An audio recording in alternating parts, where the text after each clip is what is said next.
Hello, and welcome to Spellslayer, a custom Dungeons & Dragons campaign which takes place in my homebrew setting, the Handryn Empire.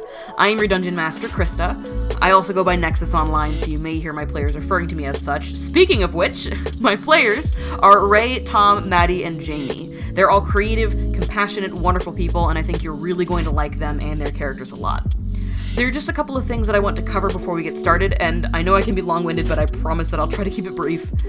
First of all, because of various recording limitations, this series will feature character art and atmospheric backdrops in lieu of video footage for the players.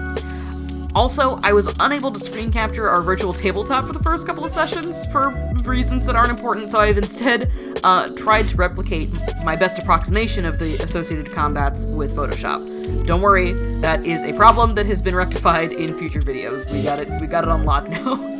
Second, you'll notice that Spellslayer does originally begin with a 5th player, but she was unable to continue playing after the first few sessions due to a shift in life obligations, so you'll see her character phased out in a couple of sessions down the road. Lastly, if you are enjoying the show and if you would like to keep up to date with it or support it in any way, you can always check out my website, which is thecalicodragon.net. Thank you so much for joining us for our very first session of Spellslayer, and I hope that you enjoy.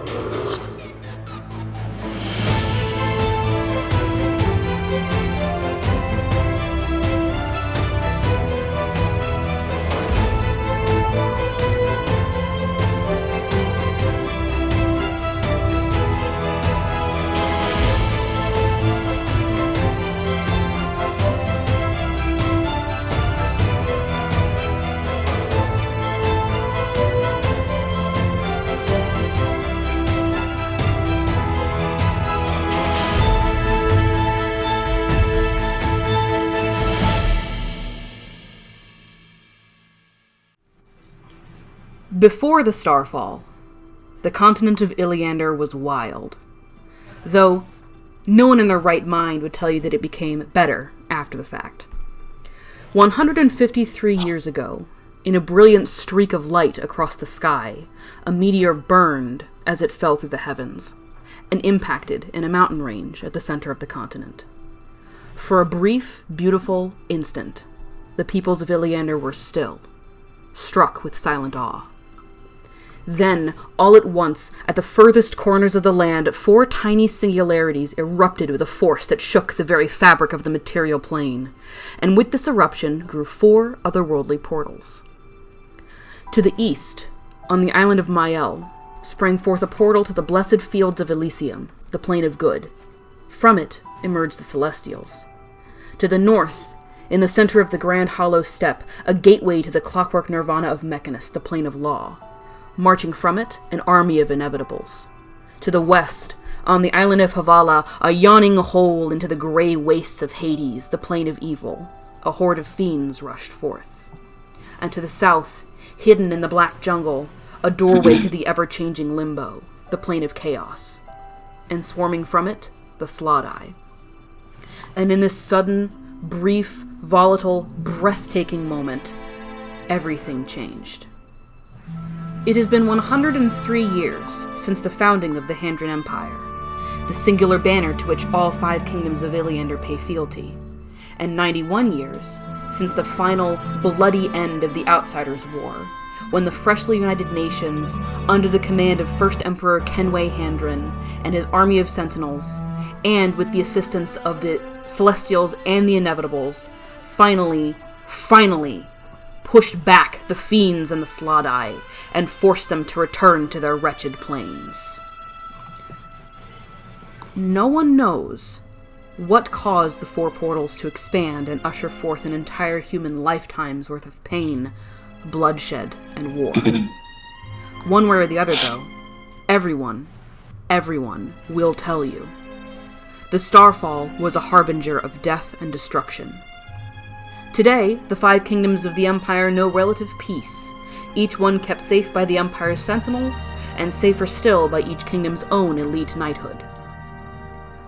The Kingdom of Norfall, a land of rolling hills and fertile farmland, is patrolled by the Viridian Knights, soldiers riding atop mechanically enhanced war horses. From the blood-drenched ruby woods north of the gate at Montengard to the furthest reaches of the Grand Hollow Steppe, they strive to keep the human, halfling, and all other law-abiding natives of Norfall safe. Where the authority of the Viridian Knights falters, so begins the jurisdiction of the Dawn Guard, an arcane administration that works tirelessly to regulate all spellcasters within the Royal Lands, the Barony of Goldhaven, the Barony of Montengard, and the Shire of Wintermist.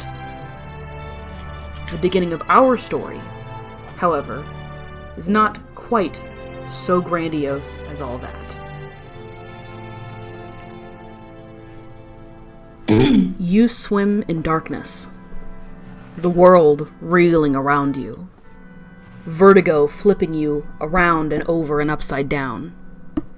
It's a sensation that has become familiar by now. You aren't sure how long it's been, but at least for now, for the first time in minutes or maybe millennia, there's something more than just infinite blackness and senseless dreams.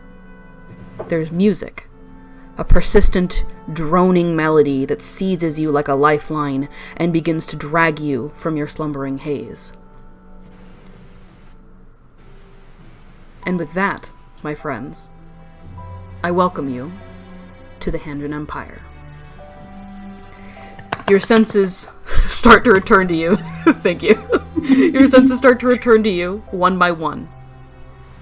First, the sound of low, stern conversation, followed by the creaking of rusted metal, and then someone is pleading with the stern voices. There's a moldy smell all around, and you feel cold and damp. Your head hurts like a motherfucker, and when you try to lift a hand to massage the ache, your other hand is dragged along with it. At last you open your eyes, and a few things catch your attention. First, your wrists are shackled together with a pair of iron manacles with a short chain between them, and you appear to be lying on the floor behind the bars of an old jail cell. The room is lit with a single torch, which sits in a sconce on the wall across from you at the base of a set of stairs leading upward. Second, you see 3 men, in garb that you recognize, dark robes and white masks painted with the symbol of a burning flower, 2 of which are in the process of dragging the limp, half-conscious form of a prisoner up the stairs and past the 3rd robed figure, who sits in a chair beneath the torch. He has one ankle propped up on his knee, in which rests a small, worn book, and a loaded crossbow leans against the seat. He looks as tired as you feel. Third, you are not alone behind bars.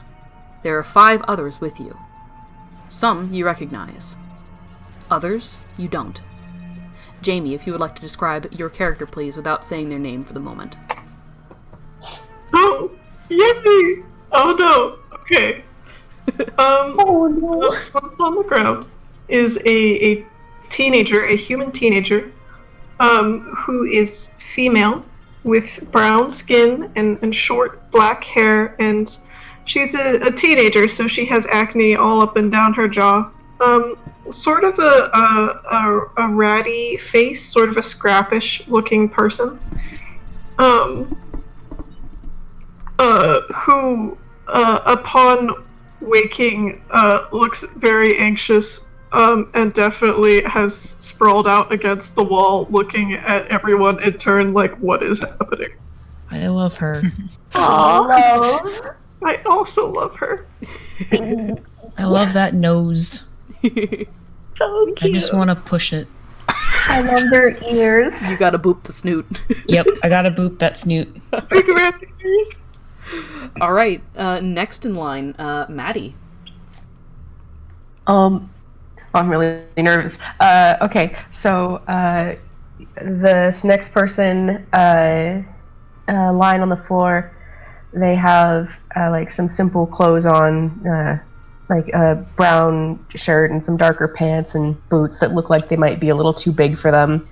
And they look like elf, half elf, with a really pale complexion and a lot of what looks like dirt, but it's just a ton of freckles all over any exposed skin.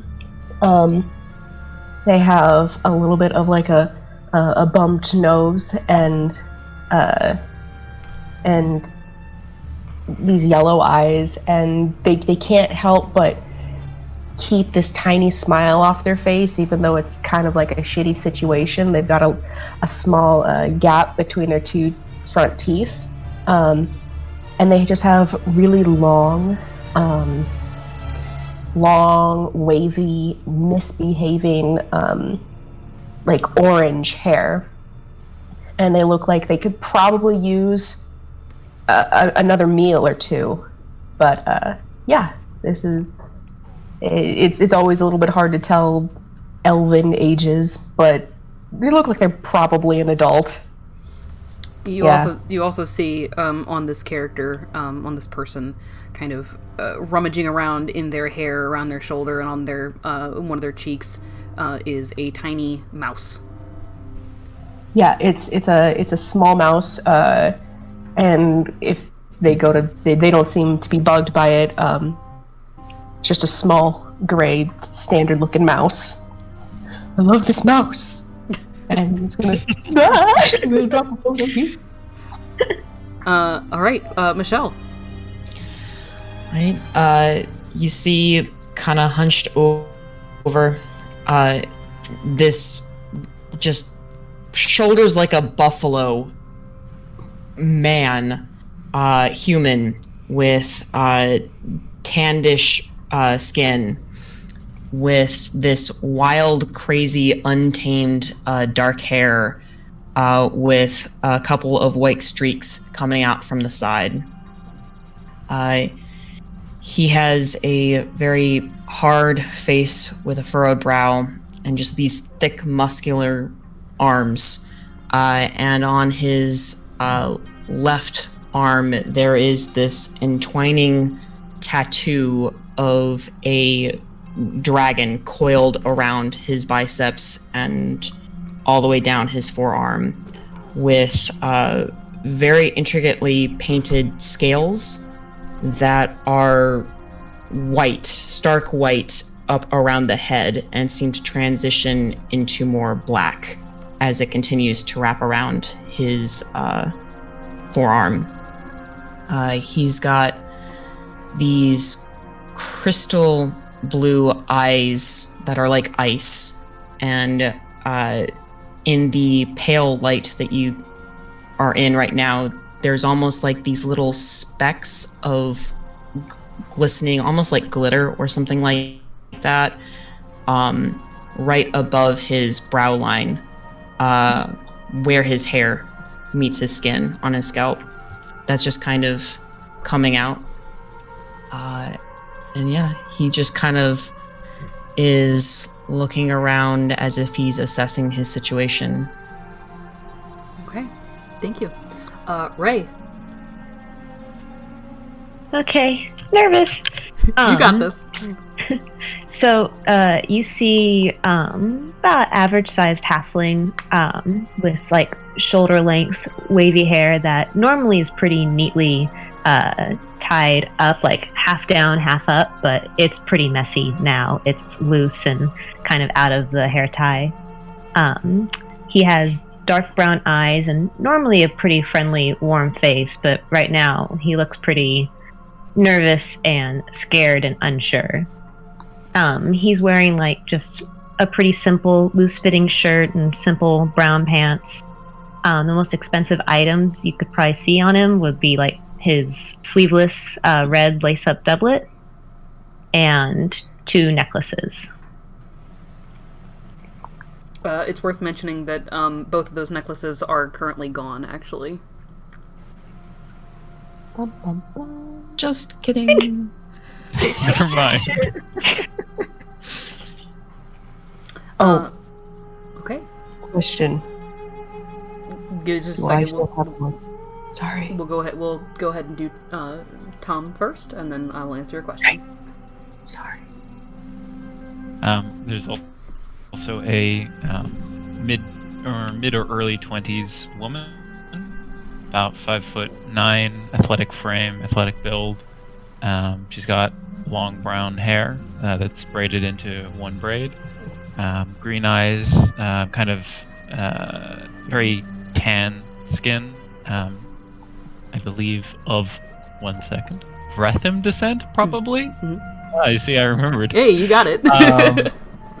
Wearing kind of dark, almost black, but a little bit off black clothes, top and some like leather pants, and then but her top doesn't have sleeves, and that reveals her arms, which have some light brown geometric, or I guess darker brown geometric tattoos on them.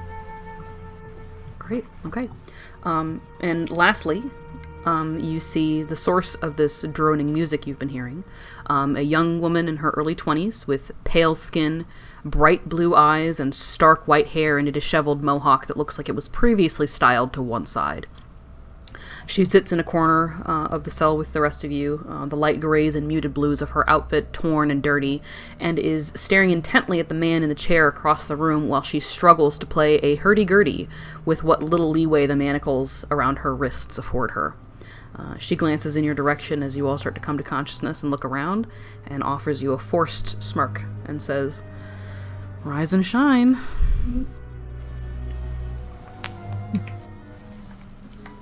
Am I in hell? Pretty close to it, I think. Yay! I'm just gonna go into this corner. I pull on the manacles to see if they have any give. I mean, there is a short chain between them, maybe about like 6 inches of chain, but they don't have any immediate, like, with a brief pull, they don't really strain or anything. They're not made of aluminum.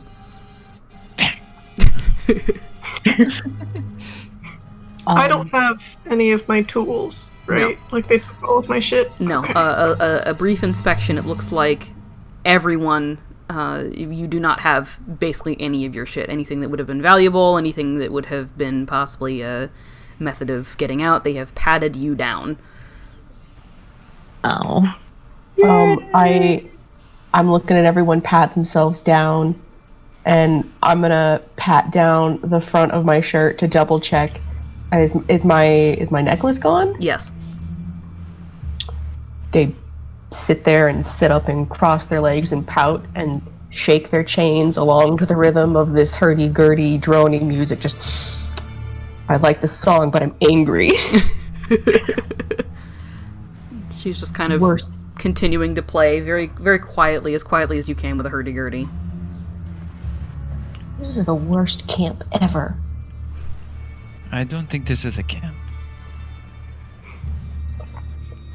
I don't know. We're sitting here, so it's like camping. Camps Can I don't try and usually climb up the walls? What? What? Can I try and climb up the wall of the cell? Sure, give me an athletics check.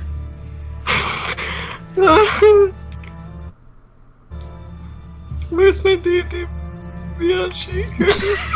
Yes, make sure you have your character sheet pulled up. Me every game. Natural 1. Natural 1. You try to scrabble. The side of the cell that you have found yourself in is very damp, and it looks like it's actually partially like underwater. Like there's just a little bit of a pool. It's a slight decline, and there's just a pond there, basically full of muck, and it's sort of leaking on the wall, and it's just slippery and scrabbly, and you don't get any purchase whatsoever. Okay, I'm gonna scrabble at the wall for a solid 20 seconds. And then I'm gonna sit down and start crying. I'm going to clap in an applause. I am still crying. I thought it was nice, though. Thank you. I'll go towards Jamie's character and just kind of, are you okay? No! Yeah, I thought so. I know. How are you? Not great. Yeah. Do you know where we are? No, I have no idea. We're in a prison. No shit. I figured that. Well, you were asking where we were. Oh my God. More specific? Some of you guys seem to think that this is some sort of camp. You leave that one alone. I'm just gonna lie down. Maybe if I lie down face down in the water, I can drown myself, and they'll never get me alive for whatever they need. Let's not do that. Please don't do that. Death. Can I look to the woman? You said she has like white hair. Stark right? white hair, yes. Mm-hmm. Stark white hair. Is she human? Give me a nature check. Nature or Arcana? 22. 22. She is not human. She looks human by all, features. Her ears are rounded and she's about the same height and all that jazz, but you can tell based on the rest of her features how pale her skin is, the stark whiteness of her hair, it's almost silver, and the blue of her eyes. This is an ASMR. Which are fairly rare just in general across the Empire. They tend to be a little bit more common in the Kingdom of Trela. Pretty uncommon in Norfall, but you've probably seen maybe one or two of them around and have certainly heard about them. I look to her and go, "You've been awake longer than us, I assume?" A little bit longer, yeah. Why did they allow you to keep your instrument? Oh, that's a funny story. Observe. She kind of just gives you the shit-eating grin. The tune from her hurdy-gurdy picks up, and she starts to belt out a song. She goes, "Oh, we must have been an admiral, a sultan, or a king, and to his praises we shall always sing." Just like, you can tell based on the way that she is singing that she isn't tone deaf. She's actually, she's one of those people you can tell when they are deliberately making their voice sound shitty, but you get the impression she probably actually is a decent singer. And she just starts belting out this fucking beer song. And after a few seconds of this, you watch the guard rolls his head in supreme annoyance, slams the book closed, and stomps toward the cell, cocking a crossbow at this person's head. She stops short, stares at him with this amused defiance, even as he holds out a hand toward her. She reaches forward, handing him the instrument without breaking eye contact, and he turns and just smashes it on the ground until it's a pile of splinters. You watch him do this. Breathing heavily, he turns back to her, and though you can't see his face beneath his mask, you think that he's probably grinning viciously, and he says, "I'd like to see you magic that."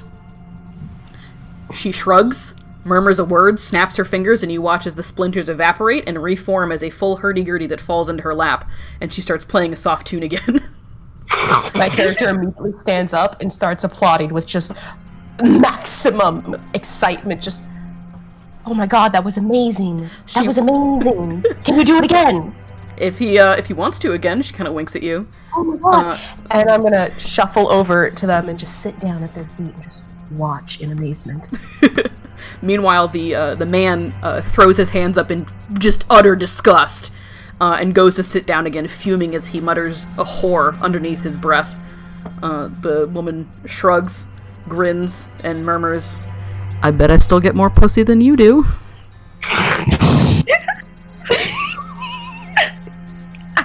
Continues playing the hurdy-gurdy. I lean over to the tattooed gentleman in the cell with us and go, "Well, apparently it is a campfire, because we have campfire songs." You look over to him, and he is doing some small gestures with his hand, and he is attempting to cast Gust. Does it work? It does not. Okay. You feel this sort of straining to... It you can't quite put your finger on what's going on. You've never really experienced this before. You've probably heard about some of this, just given your background, but you are not able to cast the spell. It feels like there's some kind of resistance that's almost pushing down your energy and preventing you from doing it. Okay. And I'll look over to the woman and say, "Well, if it's a camp, then it's a pretty shitty camp." I agree. How is it that you can do magic? Looking over to the white-haired woman. Oh, shit. That's true. That's my bad. She shouldn't have been able to do that. Never mind. You can do Gust. She's just fantastic. Oops. Whoops! I fucked it up for the vignette. Whoops! That's my bad. You can cast Gust. Albeit it is very difficult for you to do so. My apologies. Oh. That's okay. So does she have her hurdy-gurdy? She does, and you can cast Gust. And I can cast Gust. Yes. Okay. Okay. Then it's in a slightly better tone that he says that it's not a great camp. At least I got Gust. I think that what happened there is that I added the anti-magic aspect after already writing that bit. Uh-huh. And I like the bit more than I like the anti-magic. So... All good. Maybe they're just too poor to pay a better abjurist. Maybe, yeah, you don't know. I don't know shit.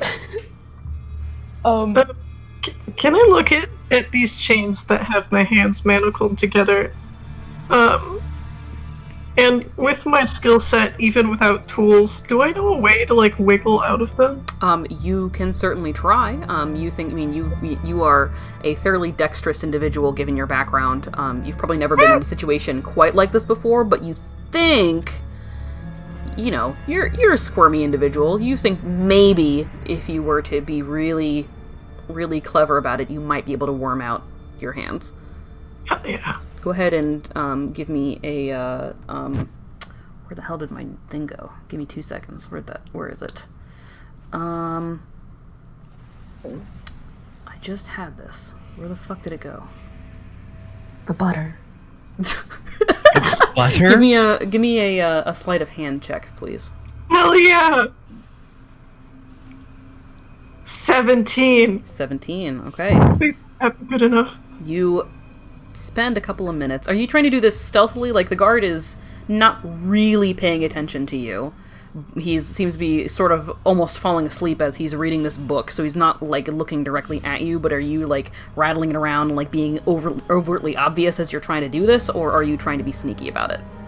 I'm trying to be sneaky about it. I will hide behind one of the bigger people here. Okay, alright. With the sleight of hand, we'll go ahead and count that as kind of both.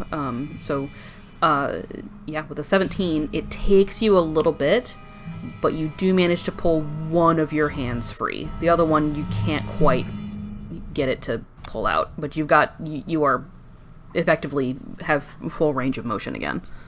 Yes, You yes, just have yes. a jangly chain. I am not going to have a panic attack. I'm going to do amazing. I'm going to sit here and, yes, and Tilly will hold on to the other end of the manacle so it is not immediately obvious that she has escaped. Okay. I'm gonna roll something. Okay. Oh shit, it would probably help if I got Miri's information pulled up. Whoops! Everyone. I forgot to pull up my character sheet. This is how we play Dungeons and Dragons. Even I fucking did. Jesus Christ. Oops. Okay. Professional. You look over Jamie, and you can see that the woman with the white hair has sort of is eyeing you sideways, not in a suspicious way, but seems to have noticed what you're doing and has picked up the volume of the hurdy-gurdy that she's playing, seemingly in an attempt to assist you in not being noticed. Yes. Okay, cool. Fantastic. Amazing. Hey, Ren. Ren. No, not Ray. Ren. Oh. Rip. Hey, I don't Ren. think I gave you my character's name. You didn't? I thought you did. I thought you were like, my name is Ren, and also this other list of names that I haven't decided to choose from yet. Yeah, I'm pretty You know sure what? that happened. You're right. You have a more wrinkly brain than I do. I do have a more wrinkly brain.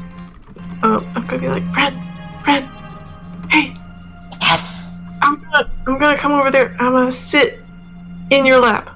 Give me your hands. Okay. And I'm gonna go sit in Tilly's lap. I'm gonna go sit in Ren's lap and try to do the same thing to their chains. Okay. While they're doing that, can I look around and kind of investigate the room to see if I can see any keys or any way of unlocking. Absolutely. Give me a perception check. All right, investigation would be fine. Investigation or perception, whichever you prefer. I would prefer investigation. I'm just amazed that they actually got out. Okay. I got a 7. Yeah, you don't see anything in your immediate vicinity. It's, this is certainly not like the worst conditions that you've ever been in before. Like in a short-term setting, you've been around and have done a lot of stuff, but it is still pretty shitty, and you're having a hard time keeping your mind off of that, and also are distracted by what's going on with this teenager that's just managed to unshackle themselves. Mm-hmm. I'm a slippery little shit. It's just gonna boost your ego. Yes. My Can I giant teenage ego. Can I ask the white-haired woman something? Sure. So, you are in here as well, and you were awake before us. Mm-hmm. I assume you were also absconded by gentlemen in cloaks and masks. I wouldn't call them gentlemen, No, but yes. not quite. Yes. And she looks she looks very annoyed at this. Not at you, but just at the situation, it sounds like. Do you know why? She kind of shrugs and says, I have some vague ideas, but nothing concrete. Mostly I just was aware that this was happening in general. But as to why, I suppose we're going to find out. Have there been others down here? Sorry, please repeat. Have there been others down here before us? There was one that they just dragged off a few minutes ago, right as you were waking up, I think, but I haven't woken up too much.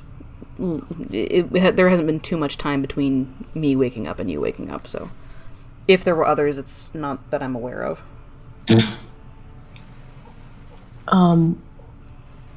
My character, who you all know now as Ren, so I'm just going to call them Ren because Tilly has said it, who's not paying any attention at all to what Tilly is doing with their hands. It's just like, oh man, do you think they're going to go get like lunch or something? Because I could use some lunch. Those people hit us pretty hard with the clubs. And I thought that was really rude. Do you think that was really rude? They say, kind of looking up at this lady and then looking over to the other lady, and just rude, right? I think we got lucky, Nicholas. We just got gassed or enchanted and fell asleep. We were not hit in the head with a club. No clubs here. Oh, I think I was bashed twice. They hit you? Yes. See, and they're gonna like move their head and show there's probably a bruise there. I think I was whacked really hard. There is a bruise. Yeah, you can see a bruise as well as some dried blood. Look at that. Oh, jeez. You want to touch it? No, I do not. You shouldn't touch it either. Why? It's a wound. You shouldn't. Just don't touch it. Just don't touch it. Okay. Let it heal on its own. Hey, do I have to roll again to Yes, get... I was just about to ask you to. Please roll another sleight of hand check, please. Please, Are you trying to pry them off, or are you trying to pick the lock with something? Like, or what are you, like, you don't have your thieves' tools with you, but what are you trying to do? I don't have my thieves' tools with me. I think for me it might be easier because of something that I will text to you. Okay. But I rolled a whole 12. Whole 12. Okay. You are really struggling. It's partially because Ren will not stop moving their arms around as they're gesticulating and during this discussion. And you're just like, stop fucking skip. I'm trying to.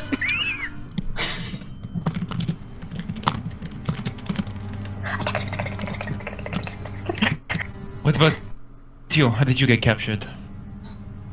Hit on the head? Me? No. The big guy. I don't think we actually ever discussed that. So I'm just gonna make something up. Yeah. They hunted me down and brought me back. And I'm going to go out on a limb and say that you all have magical abilities in the arcane arts of some sort. What gave it away? And Miri just kind of, this woman with white hair, just kind of smirks at you. No. Because that's the reason why they captured us. They're How would they know? collecting arcane casters. I mean, I think they know in our case because somebody told them. They I no, glare at no, they wouldn't Nicholas. have. No, they wouldn't have known about me, at least. No, but your friend, who you later told me was not trustworthy. That was a bad decision on my part. Perhaps we should share whether or not someone is trustworthy before we hide in their safe room. I thought it was a stressful situation, okay? To be fair, they're professionals and very thorough with their investigations. So whether or not you were trying to hide it, they probably would have found you eventually. But I just got it. I feel very, I'm really sorry to pop your bubble here. I have, like, no magic whatsoever. Yeah, they just sort of suck things. Just What? He just kind of like raises an eyebrow at you. they just go Explain? just drink stuff. You mean the threads? Yeah, you went yoink. That's was just really nice. stealing, I think. I think that was stealing. Well, if you give it back, then it's only borrowing. So it's not stealing if you give it back. Oh my god, wait, was that magic? I don't know. Red, did I do magic? I don't know. Red! I can't get you out of these handcuffs. And I'm just gonna lie down. You do, Jamie, you do manage to pull your other hand free with what we discussed a minute ago. Hell yeah. You are not sure if anybody, noticed you doing that. Thank god. I am going to flop down in Ren's lap unless Ren boots me out of their lap. They are probably already hugging you. Aww! That's good. Right, well, we know that one's named Ren. This is, the white-haired woman talking, kind of points. And I assume you're Nicholas. It's nice to meet you both. I am Miri. I mean, I don't know, do you have anything better to do? Do you want to introduce yourselves? Because, like, I don't know that I have anything better to do. She just keeps Hi, playing. Mary! Hi, Mary. Hello. Gavin. Hi, Gavin. Hi, Gavin. You're a hunka chunka, wow. Just kind of looks at you a little bit, not disapproving or anything like that, but just gives you like this like side look. Oh god, wait, Oh, don't no, worry. I'm 15, you can't do anything. Oh, don't worry. No offense. I'm not interested. Okay. Thank god. Shivala. I'm just baby. Shahala. Shivala. Shivala. Shivala. I am changing people's names Oh on the my Discord god, just server. call me Val. Will That's you a Retham name, isn't it? spell it? Yes, it is. Shivala. Yes? Or are you just chanting my name now? Yes, I'm gonna pronounce it right one day. My name is Tilly. I am Tilly the Wild and Terrible. But I don't feel wild and I don't feel terrible. I actually do feel terrible, but not for the reasons that I named myself terrible. I think you're pretty great. Thank you. Everyone's names have now been changed on the Discord server. So you Wow. can see. I Ooh. think you're pretty great. I've been changing them subtly as you as names were brought up. I noticed. It was so cool. And then the other one, just for your benefit.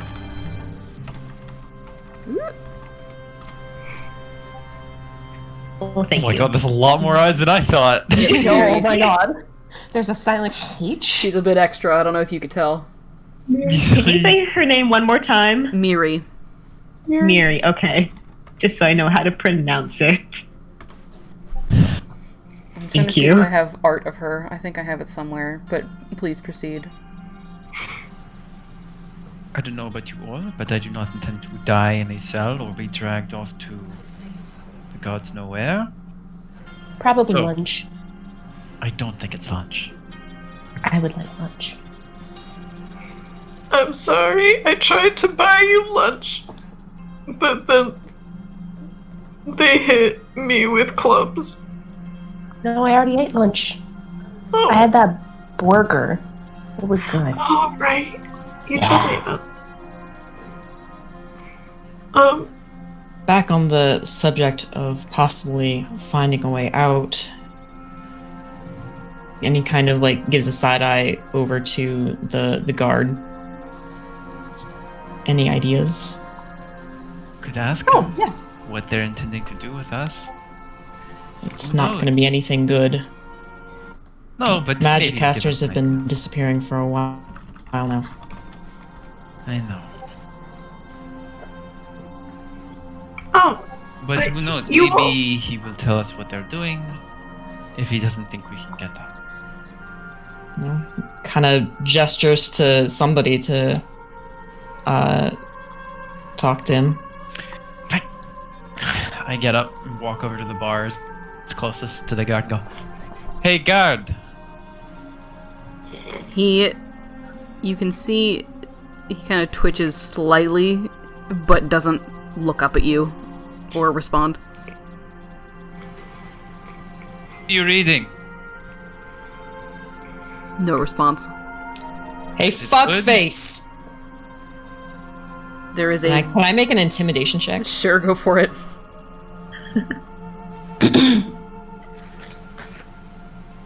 Oh, guys, we got our first nat 20. Oh boy. Ooh. 5, as I just yell at him, hey! He very slowly looks up in your direction and just kind of stares. You've got his attention. He's just not. You've got his attention. He looks like he's gonna get up. We're all stuck down here. We might as well make each other's time down here at least a little bit more cordial. Perhaps if we actually start up a dialogue, that one will stop annoying you with her hurdy-gurdy. No promises. Miri grins and picks up the music a little bit, as in demonstrating. Ren adds little harmonies in the background using prestidigitation.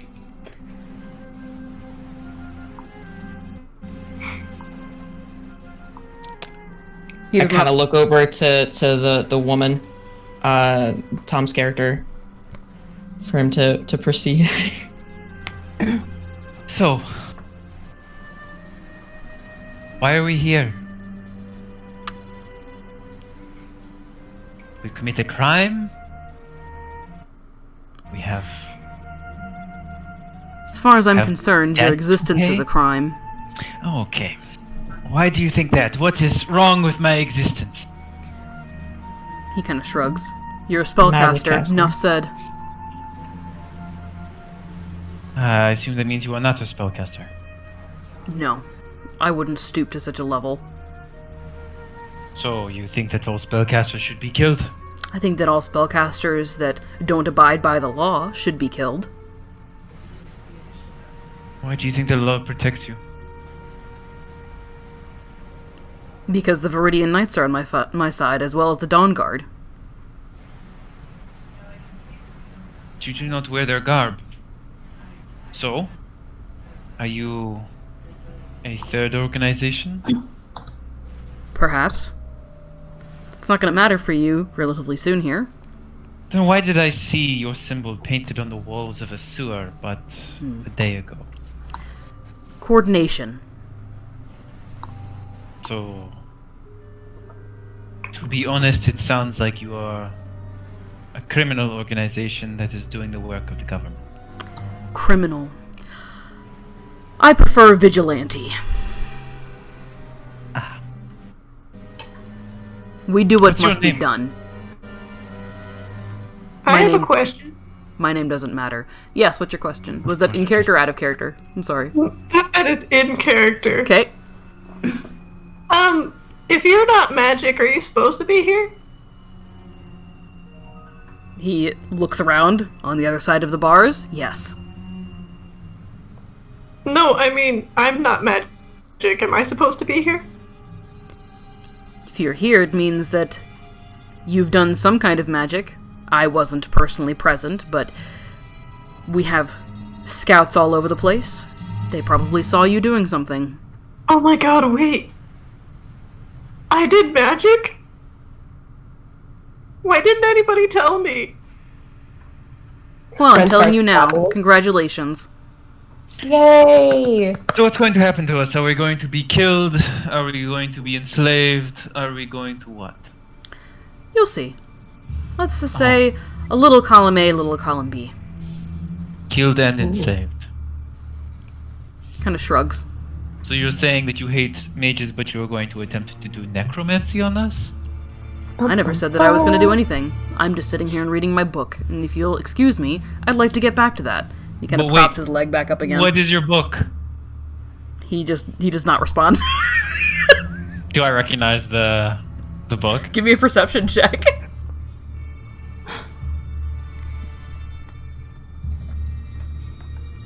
$15. Okay.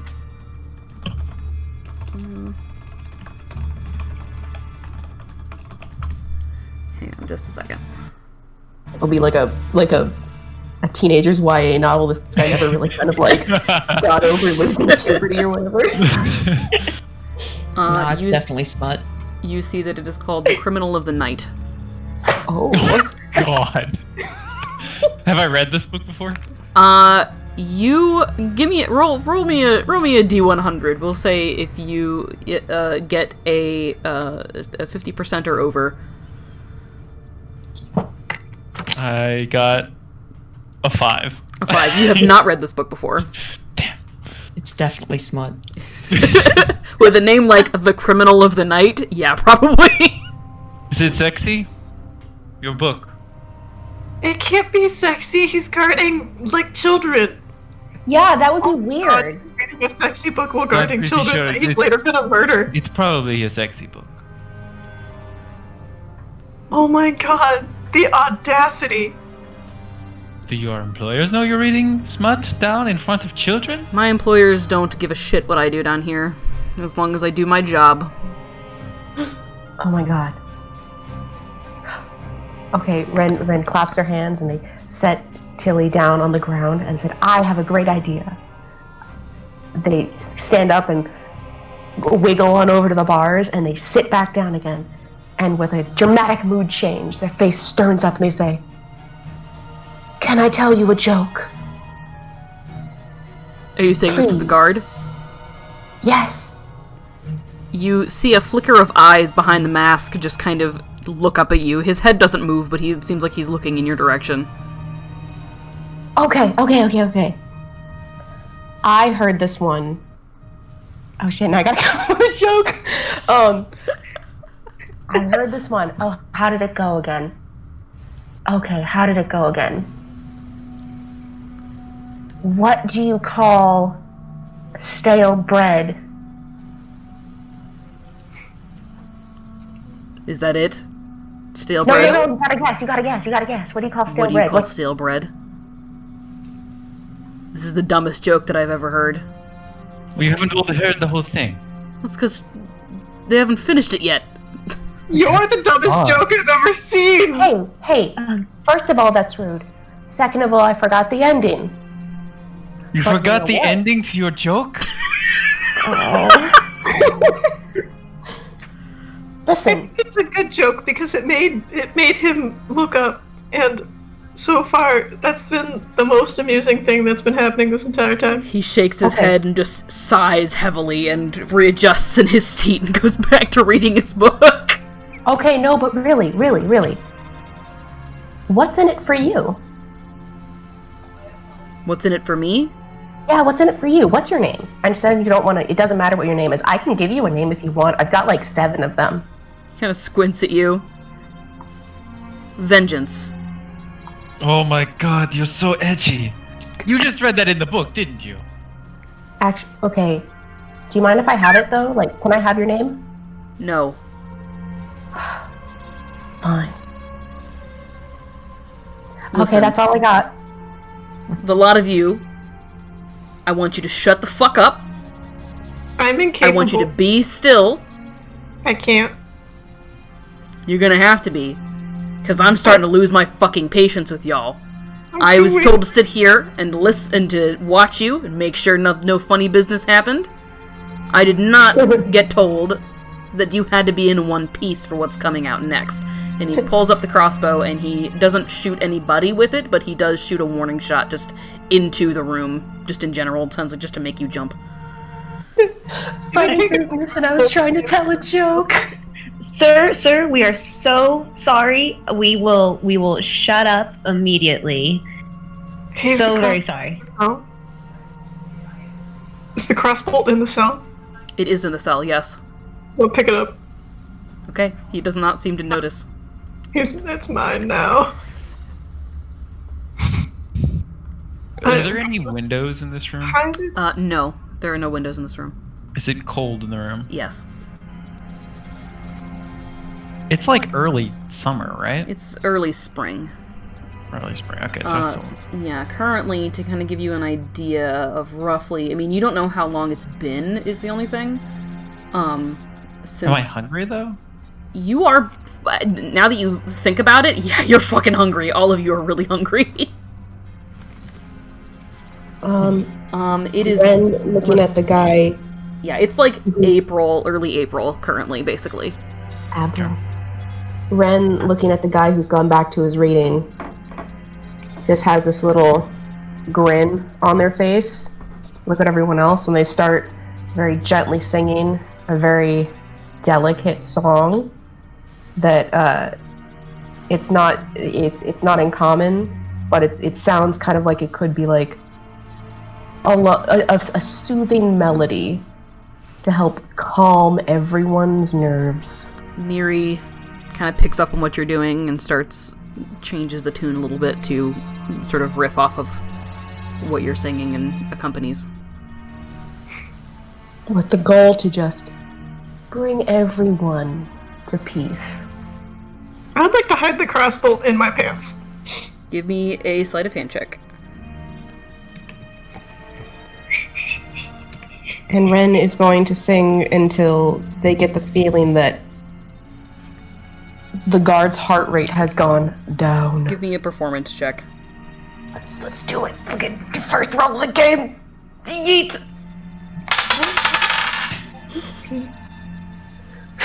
The clackle of dice. Performance check. That is a 19. 19. This half elf is a pretty good singer. Tilly, you do not get the impression that the guard noticed you pocketing or grabbing the crossbow bolt or shoving it down your pants. Yes. I now have a pair of shackles and a crossbow bolt and free hands. There's a lock on this cage, right? Yes. Does it look well made? It looks like it was probably once well made. It looks like it's pretty rusted at this point. It's still functioning, but it looks kind of old and rusted. Can I turn my back to the guard and just go head into one of the corners of the room, well, the center of the cell, and just try to see if I could cast Firebolt? Just want to see if I can at least get the magic to come. Okay. Are you casting it just like... I just want to see if it's possible to if I can cast magic in general. Okay. Yes, are you trying to be particularly stealthy about this so that he doesn't notice you? Yeah, I'm kind of cupping my hands with my back to him so he can't really see the light of any kind of fire that I'm generating. Okay, so just like an itty-bitty thing. Go ahead and give me a sleight of hand check, please. Oh boy. Is it, verbal somatic? I assume not material. It is verbal somatic, yeah. Okay, cool. There's no material. That's a 19 sleight of hand check. Okay. He does not appear to notice you. You focus and focus and focus and focus. Not so much to push the magic out, but just to make it as small as possible, just to confirm you can do it without making a lot of light. And you manage to shoot just the tiniest, itty-bittiest little firebolt from one hand to the other before it just vanishes, and you do manage to do it. You feel like you could do a full firebolt easily, but you have specifically focused so that it was not its full power for that. Okay. Can I look around the floor of the cell? What is it made of? Is it just made of, like, stone? Is it made of dirt? It is made of stone, sort of cobbled bricks and stone. It is, in most places, especially toward the back wall, wet and slimy. There is a sort of puddle of water, maybe 3 inches deep in one corner, where it seems to slope backward a little bit. And there is algae and moss and grime and shit all over the place. Can I go to where it's wetter and see if I can find any kind of gritty sand or just sand in general in the back there, or is it all just kind of stone work? And algae? It is basically just stone and algae.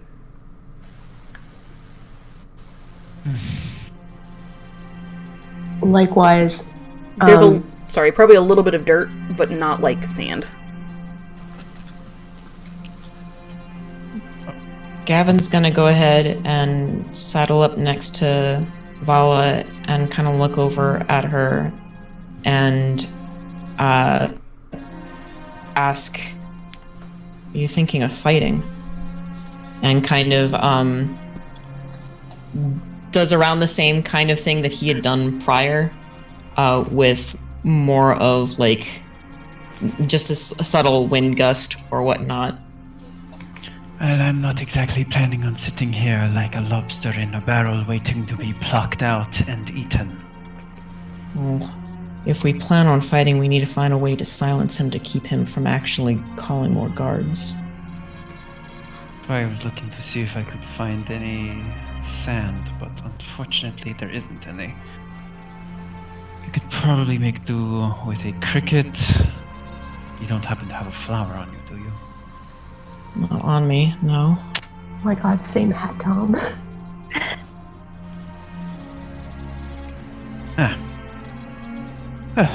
Go ahead and, Tom, give me an investigation check. Sure. As you're rooting around. Can I aid him? Or yes. aid her? Yes. This is something Ren would be doing. They're not aware that Shivala is interested in doing this, so they've just sort of been like picking at the rocks and all this while trying to lull the guard into a soft mindset. It's a 24. 24, okay. Did you roll with an advantage, or do you want me to roll? With advantage, I rolled 2 18s. Okay. Wow, nice, okay. Jesus. You root around for a little while. It's sort of difficult because it's so dark, and there's a couple of instances where you're like, I found something, and then you realize it's just kind of coarse stone that had some dirt or grime on it, but not sand. Probably takes you a good 15 minutes, but you do manage to find just a tiny little bit of sand. Okay, I collect it. Meanwhile, Ren, what did you get for your performance check? It was like a 19. Give me a perception check. Anybody who would be watching the guard. I'm busy. Okay, I'd be watching the guard. I'm sorry that I have a glass table. Okay. Perception check. That's a 20. 20, okay. We're all 19. That's a 17 for a perception check. Okay. The two of you look over at the guard, and he is not quite asleep, but looks like is kind of head drooping. Seems like he's getting kind of tired. Not asleep or anything, but it sounds like the singing and the music has kind of been lulling him. Ren is going to lower their voice and sing softer and longer. It's a lovely tune. He kind of shakes his head and tries to wake himself back up, but still looks like he's sleepy. Did you say that there was a fire in the room, like a torch? No. Well, yes, there is a fire in the room. It is not in with you guys. It is basically right above the guard's head. Can I cast thaumaturgy to just kind of dim it a little bit? Not like enough that maybe he'll notice, but like, softer lighting to help the sleepy mood. Sure. All right, go ahead. And what are the components for thaumaturgy? Verbal. Verbal, okay. So you sort of mutter underneath your breath. Go ahead and give me a stealth check. Okay. Stealth. 11. 11, okay. Let me just check something really quick here. Create bonfire on the chair. Lulling him to sleep. Never mind. Light his ass on fire. He does not appear to hear you, muttering the components to that, or the verbal. You feel this presence kind of well up inside you as this idea of dimming the light strikes your mind, and this presence just, you feel it implant the correct words to say in the back of your mind. And when you mutter them, he does not appear to hear you, and you watch as the torch just starts to slowly dim. Nice. I yawn.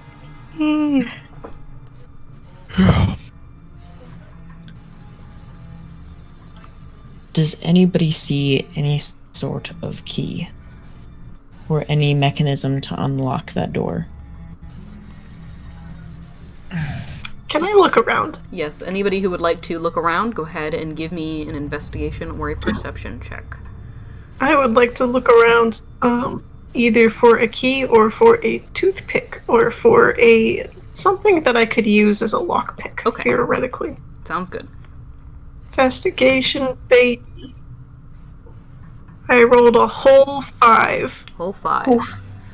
Nope. Real distracted. You do not see anything. 16 perception, investigation. Okay. You tried. I saw that. I'm waiting for the glass table to... Clank, clank, clank, clank, I clank. just did it, but I did a little roll. I just sort of like shoot.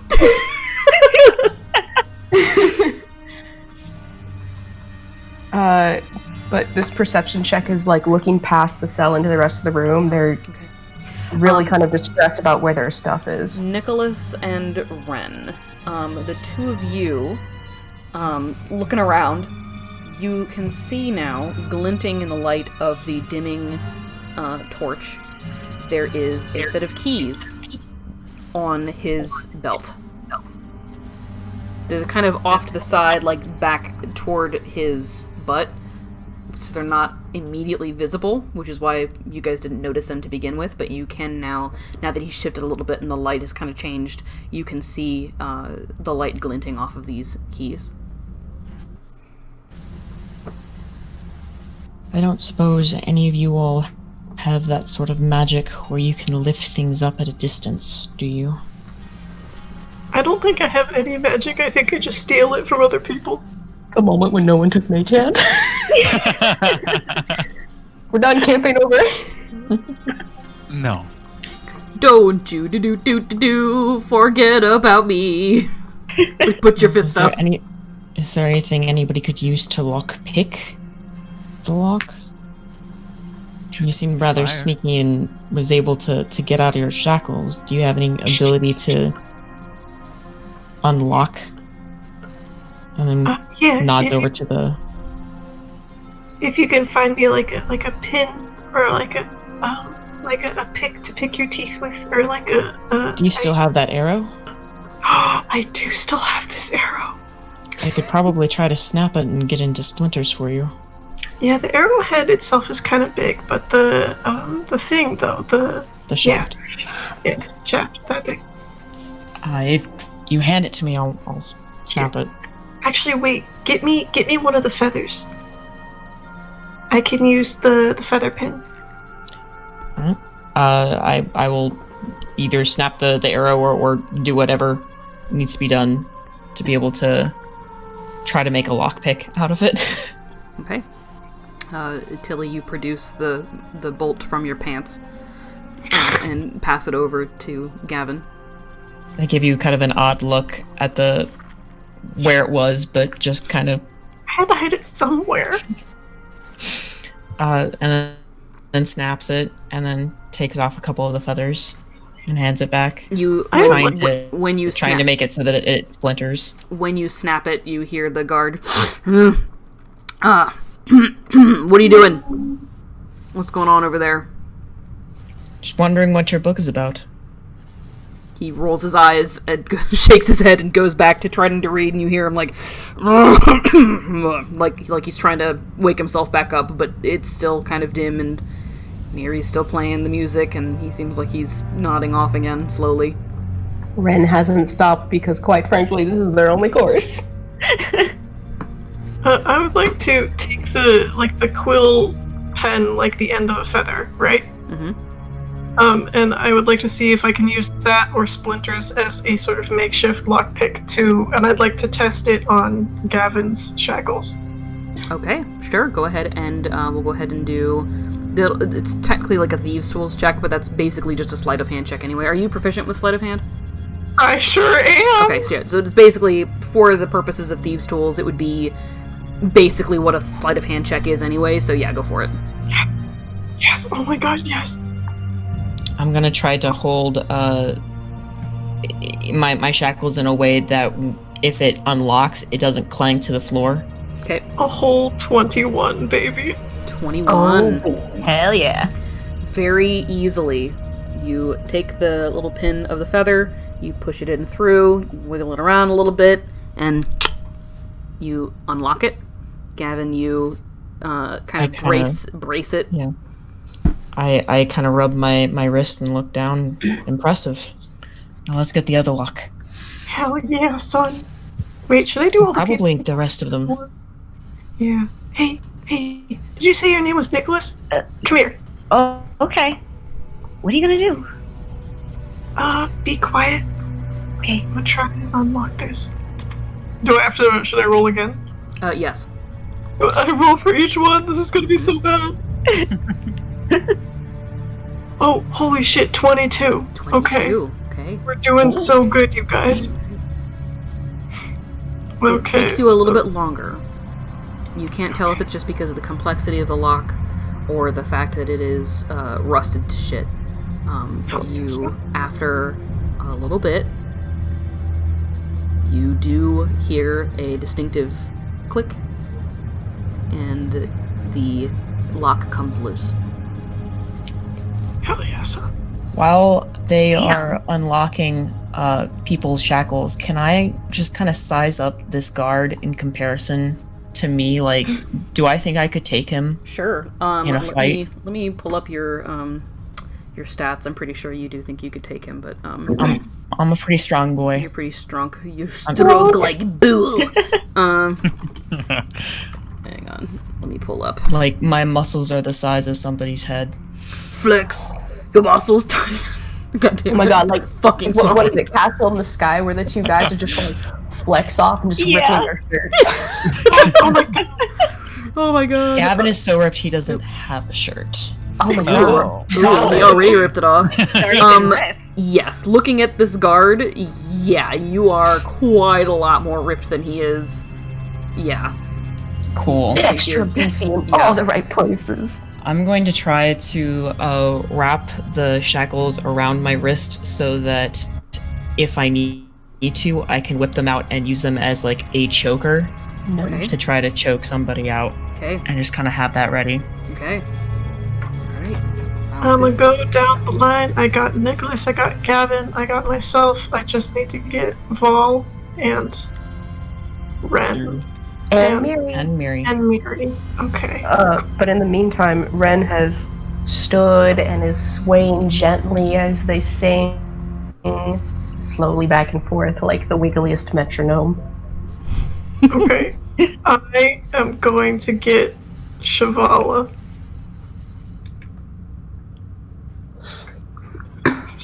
18. 18. Okay, yeah. Yeah, It takes you a little bit longer than the other ones, and for a minute you're sweating it like, oh fuck, oh fuck, oh fuck, don't fuck this up, don't fuck this up, and then you hear click. Oh, thank God. I'ma run over to, I guess, Miri. Because Ren seems really into singing, and I would hate to interrupt them. I'll be like, hey, Miri. She looks over at you. Conspiratorially. Okay, hold still. I will hold as still as I can while continuing to do what I'm doing for reasons. Oh, And she Lord. continues to. It's difficult because she is one hand. She is able to keep pretty still as she is moving it along the different keys for the hurdy-gurdy. The other hand is constantly going in a circle because of the nature of the crank mechanism on the hurdy-gurdy. Hooray! This is gonna be bad. She's like, she whispers to you, stage whisper of course, if you could only get the one, that's fine. I can deal with the other one. Okay, I rolled a whole 14, so I think I can only get the one. I think you can only get the one, yeah. You try for a little while. This one takes you the longest because she's moving around so much. You do finally, after a while, manage to unlock just the one that she's doing the keys with. And she kind of grabs it, passes it into her other hand, kind of holds the chain so it's not rattling around, and just kind of nods at you and says, I'll figure it out from here. Cool.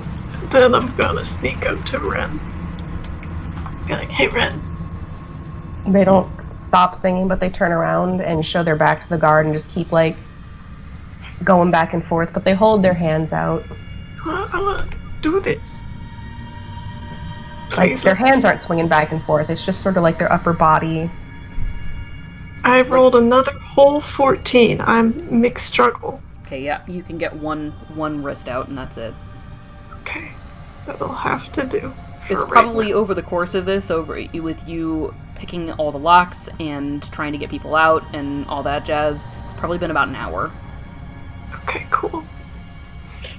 How's the guy looking? Does he look like he's drifted off again? He has not fallen asleep yet. You get the impression, every now and then he'll kind of jolt up and kind of smack his own face and try to, try to get himself to wake back up, and that causes some pause in everything that y'all are doing. So in the interest of making sure that you don't get noticed. But he's not fully fallen asleep, but he is still very drowsy. I think I can get the door, but I don't know if I can do it without the guy noticing.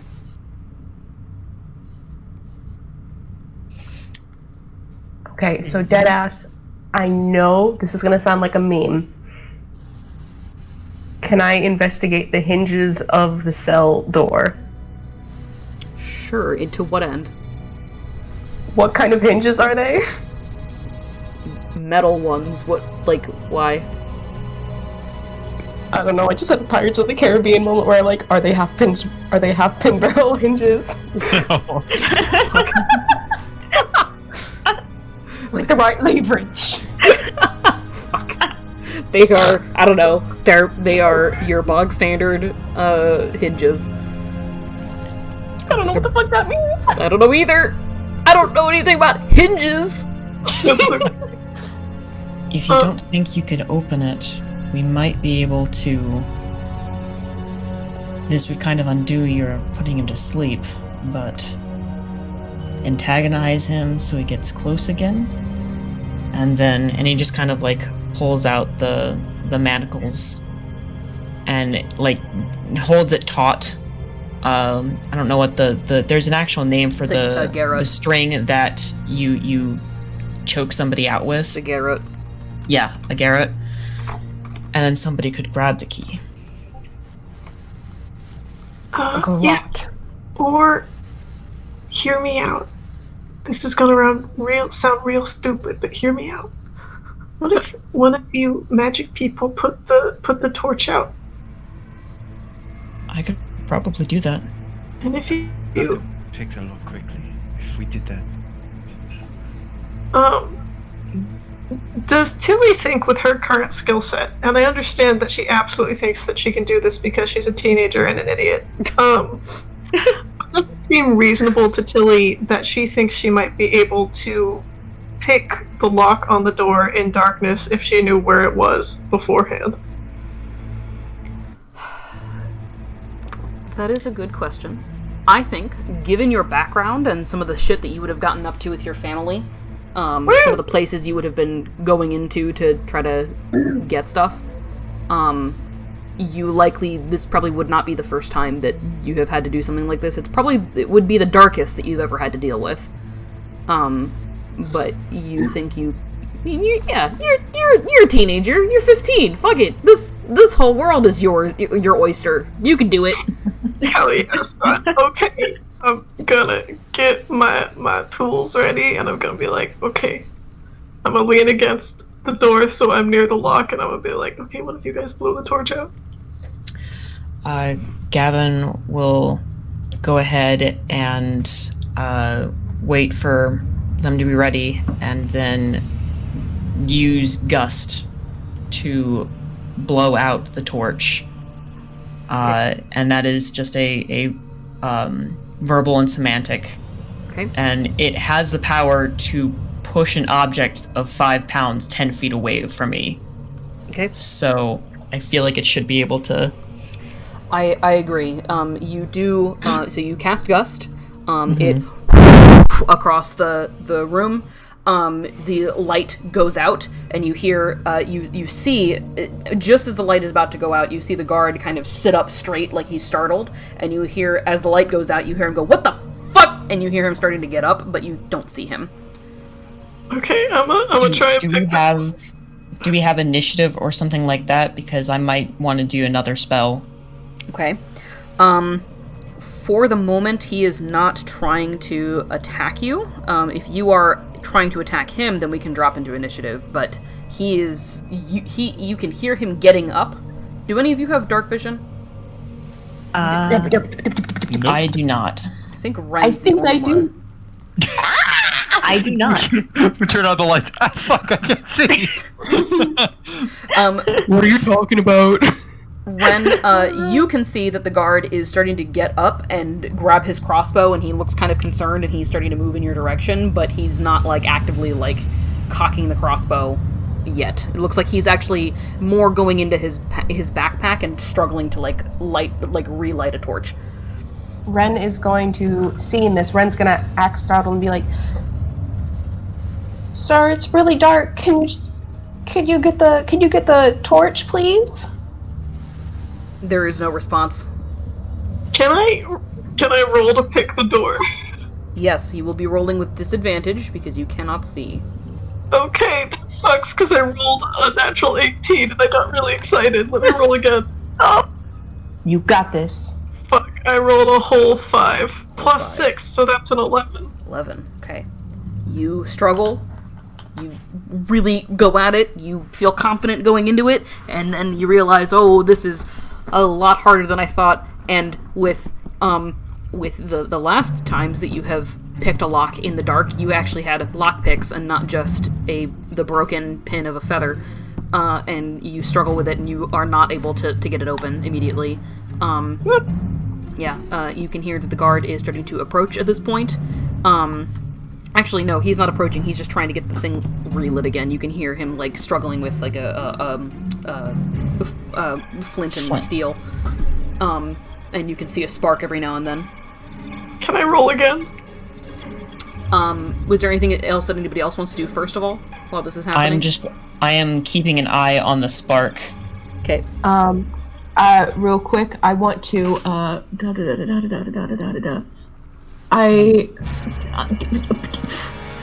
every time I see a spark, I'm just gonna recast prestidigitation, to, quote, instantly snuff out a candle. Yes! I forgot I could do that. Yes! Fuck yeah. Just, oh, hi. I can dig it. It's very scary in here. That's hilarious. I love it. Okay, yeah, you can definitely do that. Tilly, go ahead and with... sorry, was there anything else that you want to do? Yeah, could I... I don't know if this will work, actually. Can I go over to where Tilly is and try to, like, make a small amount of sparks? Like a tiny amount of sparks so they have something to see by? It's not light, so it's not as good, but, like, can I try to get, like, maybe, like... 6 inches, a foot of like a tiny amount of light, Sure. so that Tilly can see the. I will say. Prestidigitation? I think I would say. What spell are you using for this? Prestidigitation. Okay, yeah. Harmless sensory effects is a shower of sparks or a puff of wind, faint musical notes, and odd odor. Yep, that works. Yeah, I will let you do that. So you are giving just a little bit of a spark so that Tilly can see by, and between that and the fact that Ren is actively snuffing the light every time the guy tries, and you can hear him going, "Fuck, come on!" as he's trying to get this thing to relight.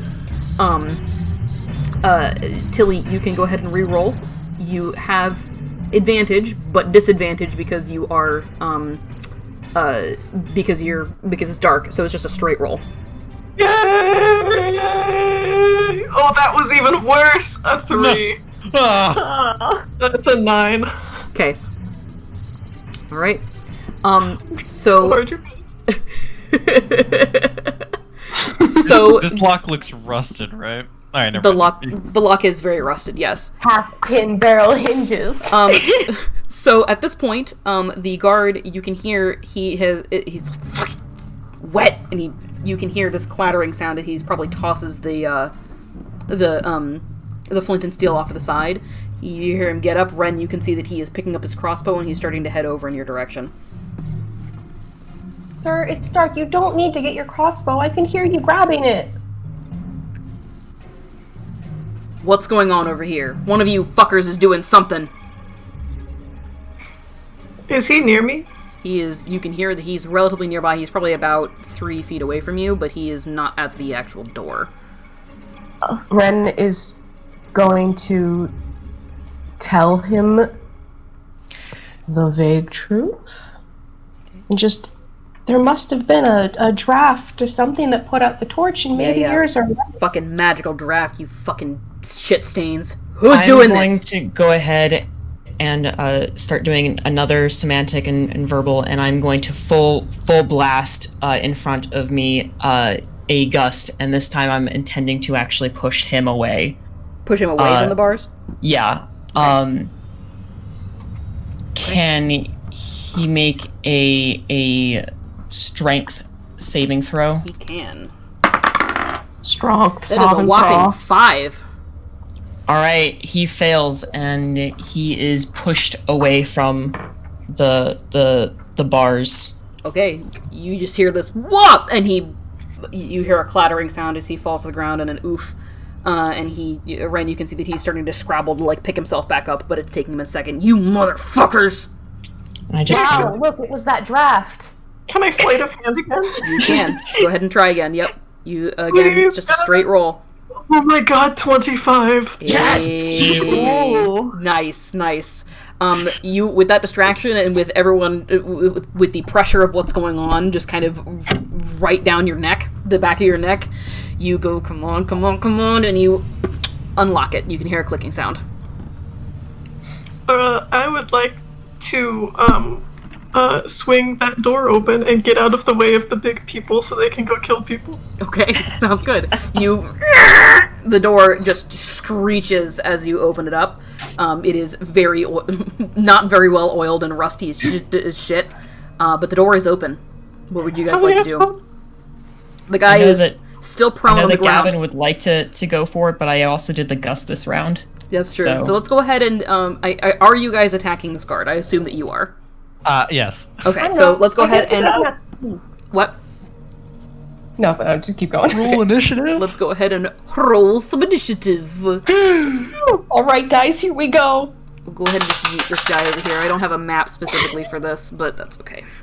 Motherfucking 6. Motherfucking 6. Okay, hang on just a minute.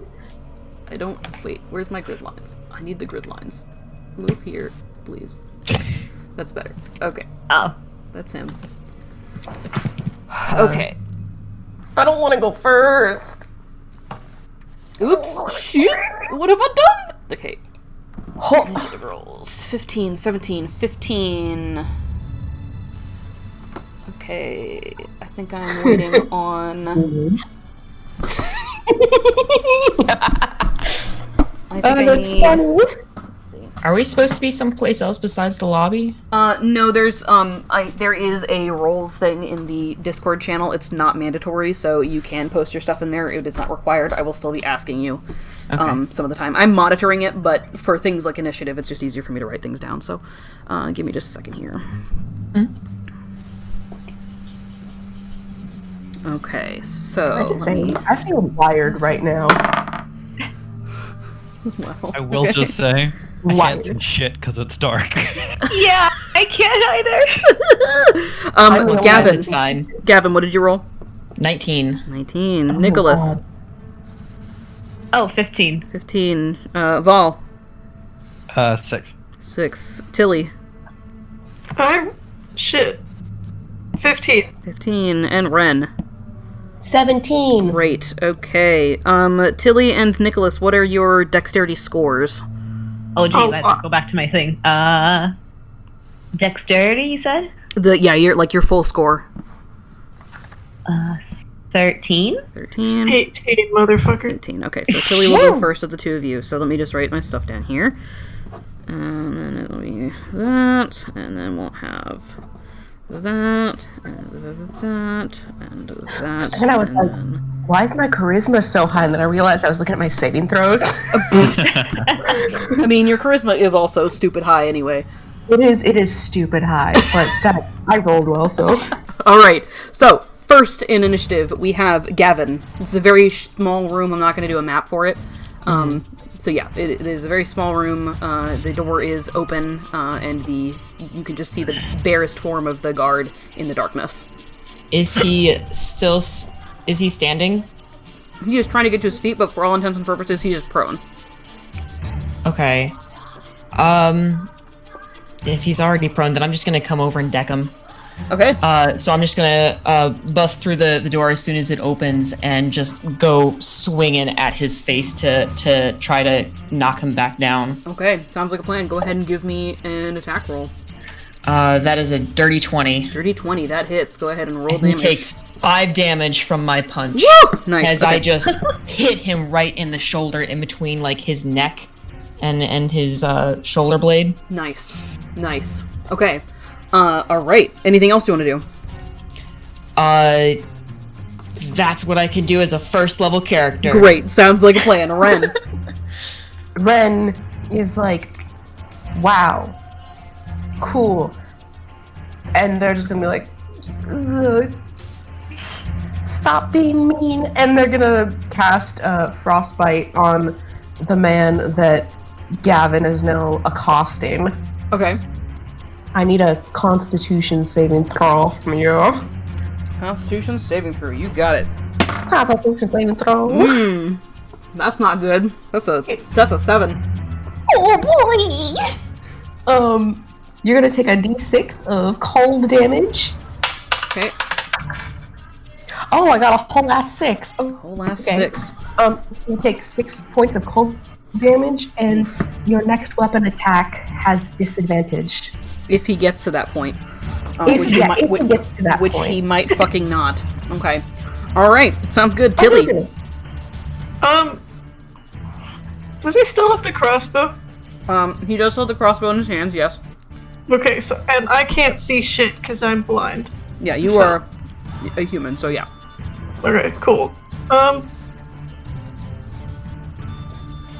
Can I try and get the crossbow from him? Sure, go ahead and give me a sleight of hand check. This is going to be contested against his, we'll say, strength. Woo! Ooh. Oh, he rolled a 21. You rolled a 21? That's good, because he rolled a dirty 20. So you just barely managed to wrench this fucking thing out of his hands. Yoink! And I am proficient in crossbow. You And are. only I will say that was your action to try to pry it away from him, so you still have a That- bonus action, but you It's wouldn't be able to fine. shoot it. Okay. Nice. Nicholas. Quick question. Is Sacred Flame, I'm reading it, it says flame-like radiance. Does that mean it's not actually fire? I can't use it to, like, relight a torch? Correct, yes. It is radiant damage, I believe, so it is not actually fire. Would Nicholas know that? Nicholas would have... He might not know that, like, in an intellectual sense, but with the way that you are getting your magic, you would have this inherent back of your head understanding of how it functions. You also wouldn't know that it's called Sacred Flame, you would just know of the energy that creates the spell. Yeah. Okay, then, since I still can't see, I'm gonna try to, just shoot out Sacred Flame at where I last saw the torch, Okay. hoping to, like, bring some light back to the room. Okay. Alright, go ahead and give me an attack roll. It is a dex save. I don't know how that works dex since save. I'm not So are you trying to trying- hit. So what I will do, person. what I will say in this case, since it is, the torch can't... Are you so... Okay. To kind of rewind a little bit, you as Nicholas would know that this kind of spell, this energy that you're looking at, is not something that would be able to light anything on fire. So that idea might not even cross your mind in the first place. Because even Okay. though it's called Sacred Flame, you wouldn't know that it's called Sacred Flame, and B, the energy feels more like light than it feels like fire. Yeah, he's still going to try to just blindly cast it. Not try to hit the guard, but Okay. at least to help shine some light on the room so we can see what the hell's going on. Okay. Alright, sounds good. So, it's either you hit the guard or you don't, really, with that kind of thing. You would have to cast it at a thing. It's not really like a light spell, it just causes radiant damage. Okay. Now I'll cast it at the guard. Okay. Alright, sounds good. So it's a dex saving throw? Yeah. Okay. Okay. I think he fails, because that is a whole whopping, 6. Yep, he failed. Okay, alright, so here's what I will say, if you want. There are two ways this can go. Either you light him up like a beacon, so everybody can see him. If you want to voluntarily withhold damage, I will allow you to do that. But you can still go ahead and deal damage if you would like to. I would like to withhold damage because he doesn't want to actually accidentally kill the guy or hurt Okay. the guy. Okay, I think that's fair. So you can now all see this guy is lit up with this radiant energy. You don't think that you've done any kind of damage to him, but you can now all see him because he in and of himself is a lantern. And with that, Val. I am going to summon a flaming dagger in my hand and chuck it towards his chest. Okay. Casting Firebolt. Okay. See if I hit. Let's go. Is that normal to hit? Or does it- Yes, because you can see at this point with the Sacred Flame that Nicholas cast. It's a natural 20. Natural 20. Ooh. Okay, yep, We're go ahead 26. and roll damage. 9 points of fire damage. 9 points of fire damage. How do you want to do this?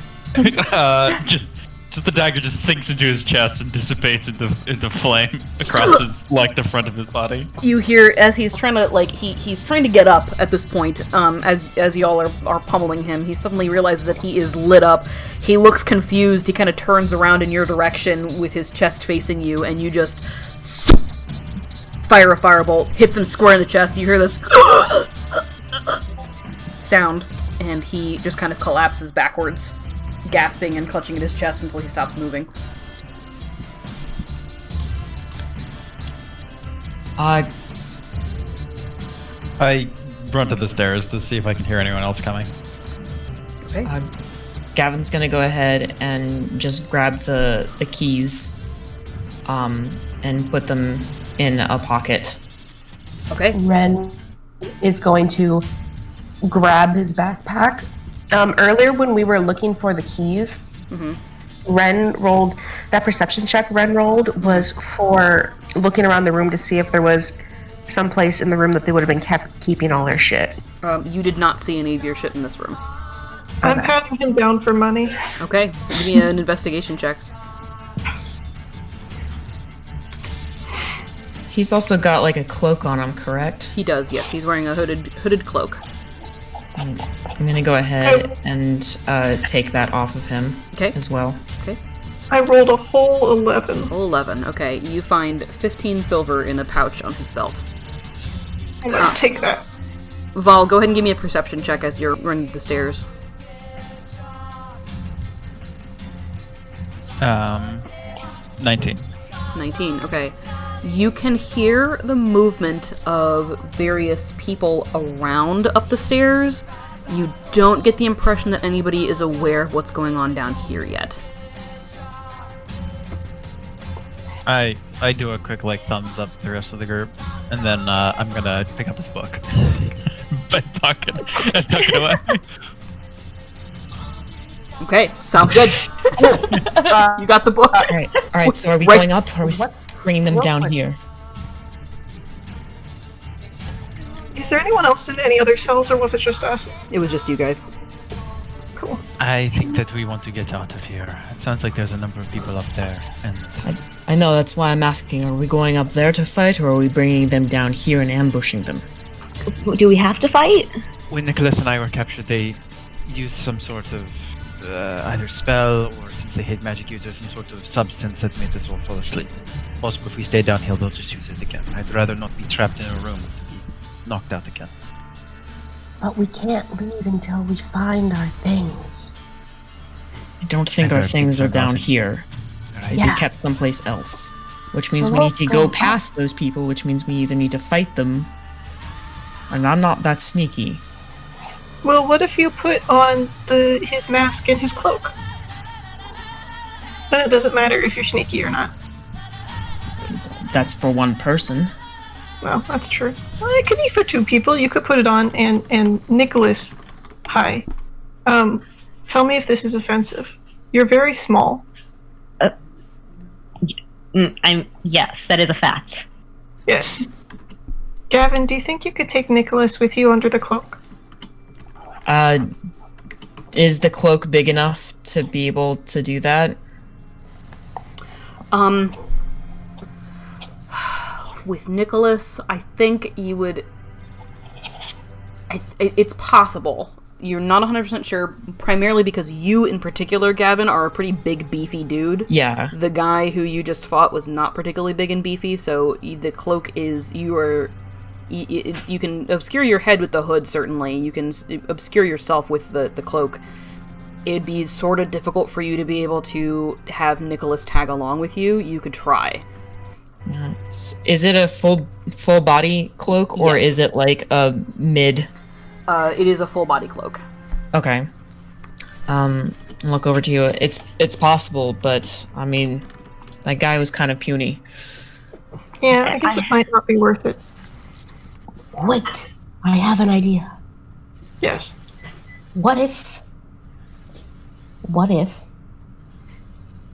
we can do something? I just need some sand or a cricket or something. And I can one of us- disguise myself as something, so I could do that. yeah, so one of the smaller ones can wear the cloak and you can do the disguise. And then we can go up and find our stuff and then go, whew, and they'll go to sleep. And then we just walk out. What if we pretend that we're draking one of the prisoners somewhere? And Gavin can be the prisoner because he's big, and Shavala can wear the cloak. I can make myself look like I'm wearing a cloak. I don't have to wear the cloak. Oh, never mind. Well, someone else can wear the cloak. Red. Amazing. Gavin can wear the cloak? Can I look in the mirror really quick and say, do you have any way of disguising yourself? Not really.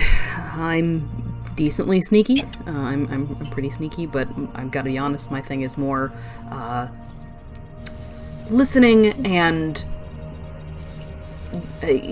getting information about things. But I don't think that I will have any kind of issue sneaking around if that's what we intend to do. How close did those people sound when you were listening up there? Did they sound like they were like right there, or? Well, they sounded like they were not like immediately at the top of the stairs. You listening in, it sounds like you're not sure how big the space is above at the top of these stairs, but it sounded like there were people around, but sort of distant, like maybe behind some doors or across a hall or just scattered around. It didn't sound like there was anybody in the immediate vicinity. There are people upstairs, but they're not right at the top. So we might be able to find the window or something. But if you want to retrieve your stuff, that might be harder. Alright, well... I might be able to find our stuff. But if I get caught, I will definitely die. I am a baby. I mean, I'm not a baby. I am a full-grown person, says Tilly the teenager. But, you know, I'm sort of puny. We've got your back. What do you need? Yeah. Well, let's see. If I sneak around... I have a question for the Dungeon Master. Okay. Dungeon Master. Dungeon Master. Dugan Mooster. When I took Ren's thing, magic thing, Yes. would I be able to do something similar right now, or is that like a level 3 thing that I got plot stuff for level 1? That was a level 3 thing that you got plot stuff for level 1. Okay, never mind. You think In that case- maybe you might, if Ren were to do a similar thing again, aka have another wild magic surge, that it might be powerful enough that you could grab onto it, but that's something that you out of character would know, Okay. not necessarily something that Tilly would know. Yeah. Okay, cool. I guess I would... What if, like, me and Miri, because you said you were sneaky, right? Pretty sneaky, yeah. Can be. Me and Miri can help show you guys the ropes and sort of sneaking around, and hopefully anyone we find, you guys can just, you know, until he punches her open hand, like, smash. Right, yes. Because you guys seem big and smashy. Yes, you're very large. And you all are very small. I want to see someone smaller. So... Yes, I I agree with that plan. I think that's the plan that we should be going with. You know, trying to sneak, but if it doesn't, we have to be prepared to actually fight. You seem... I understand that hurting people can sometimes not be what people want to do, but we need to get out of here at all costs. Can we try not to just kill anyone? He kind of looks over at the guard. No promises. Do I recognize this guy without his mask on? You do not know. He is human. He is Norfallen. But as far as specifics are concerned, no. Does he have crossbow bolts on him? Yes, he does. I'd like to take those to go with my crossbow that I have now stolen off of He him. has 19 crossbow bolts because I he will shot one. Quick question. What is in his backpack? In his backpack, it doesn't look like there's a whole lot. There is a ration, looks like just a snack that he was going to have. There was the coin pouch that Tilly found. It looks like the flint and steel that he chucked across the room, which you can retrieve if you'd like. And that was about it. He didn't really have a lot in there. It looks like mostly it was just the quiver with the crossbow bolts. I'm gonna pick up the flint and steel. I'm gonna grab the torch that I kept snuffing, Okay. and I'm gonna shove it in my backpack. My brand new backpack. Wow. It looks good on you. Thank you. So I can Alright. disguise myself as one of the members of this... I'm going to call them a cult. It feels culty to wear masks. This Doesn't it cult, sound like- and go upstairs, or we could send Tilly up if you were feeling particularly stealthy. I unlocked a lock in the dark while a guy was getting ready to shoot me. I am invincible, and I cannot die. You know, on second thought, actually, how about I'd go? Real teenage mood. I love Tilly. I also love Tilly. All right, so just for edification and whatnot, it sounds like Gavin is going to be taking the cloak and the mask and donning that to make him seem like one of the cultists, and then Vala is disguising herself to look like one of the cultists, and I know that Tilly and Miri are sneaky, and I know that Maddie's character now has a backpack. Yes. What are the rest of people doing? Does Nicholas want to be a prisoner, or does Nicholas want to try and sneak under somebody's cloak? Nicholas Or- could be a prisoner. I could pick up Nicholas. I'm What? not very strong, but Nicholas is very small. How tall is Tilly? Like 5 foot something. Okay, and how tall is Nicholas? Oh God. How tall is he? I feel like you're probably around the 3 foot range. I think so. I think that's the halfling average. That is the one thing I didn't write down. I am okay. a fool. Yeah, Tilly, Nicholas is sort of the size Oh, of a... 3 foot! Yeah, Nicholas is sort of the size of a medium-sized child. So, I like, could pick up a you child. could pick up a child and kind of cart him around, but it wouldn't be sneaky. It could be huffing and puffing. That is true. Never mind. I will not I- pick up Nicholas. I'm not very sneaky. I could be just a prisoner. Alright, that works for me. So we have Ren and Nicholas as prisoners, and Miri and Tilly are sneaking around, scouting ahead of us to make sure we're safe, and then Gavin and I are disguised. Sound like a plan? Someone take my backpack. I'll take your We backpack. need the backpack. I like the backpack, but I can't have it if I'm a prisoner. I will take the backpack. Thank Do you want me to put the manacles back on you guys to help sell it, or do you think that's dangerous? Can you put them on but not actually lock them? Oh, yeah, I think so. Wait. Yeah, you Can I- can. You think you can put them on basically just like a bracelet. And Nicholas, if you brace them in a particular way, you can make it look like they are still locked, but they're not. Okay, I'll do that then. Okay. So Ren and Nick are prisoners. Gavin and Vala are guards, and Tilly and Miri are stealthing.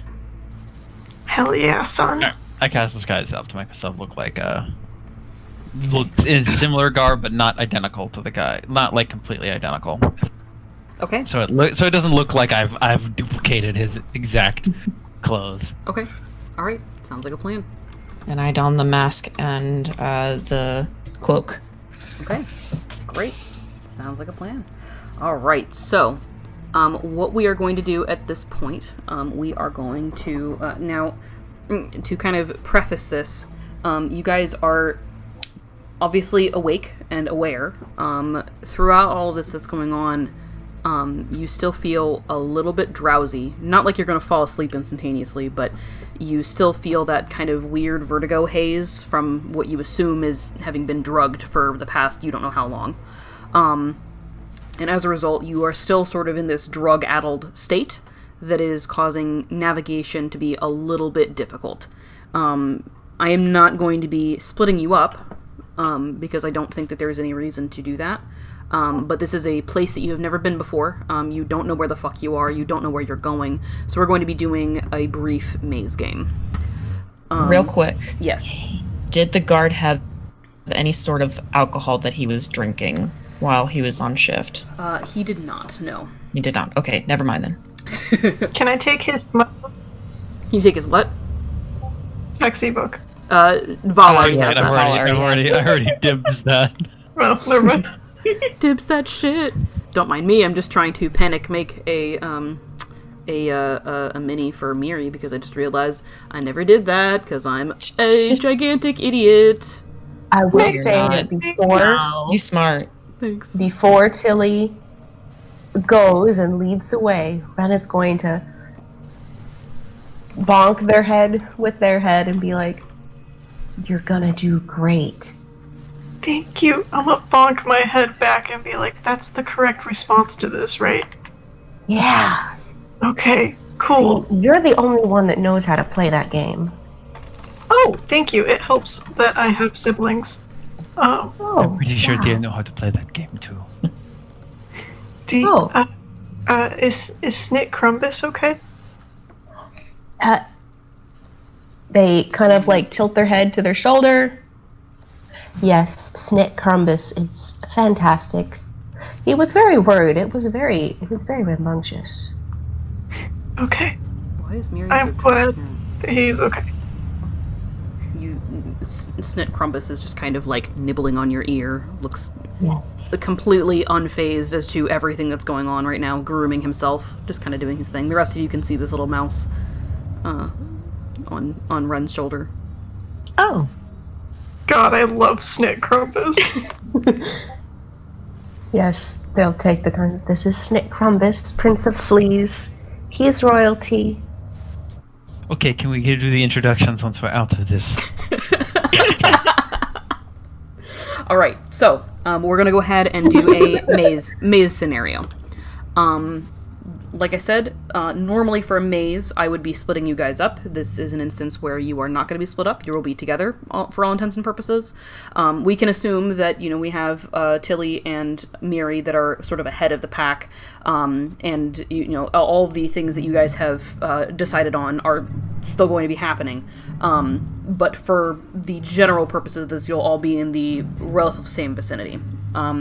So the way this is going to work, you're all going to take turns rolling a d6 to determine which room you find yourselves in as you try to find your way the fuck out of here. Additionally, at the same time, I am also going to be rolling a d6 to see if anybody else that is in this place converges on you at the same time. And we'll go from there. So who would like to roll the first thing? Gavin will. Okay. And he also, when I'm trying to remember people's names, when Ren talks to Tilly to encourage Tilly, he kind of also nods to her and says, "Yeah, we've got your back, and you did great." So good. I've never had this many people depending on me before, and it's not making me nervous at all. Oh, so confident. We're gonna be fine. What's the worst Encouragement. Miri just kind of looks over at you and says, "Listen, what's the worst that could happen? We go right back." God, I'm so glad you asked. I catastrophize a lot. So do I. Apparently something worse We than could that. all so- die. We No, could. something worse than Fine. that, I'm pretty sure the card said. So, I got a 1. A 1. Okay, let me see what I find. I also got a 1. Oh Okay. boy. All right. idiot. Okay. You can't die. You're a teenager. You said you're invincible.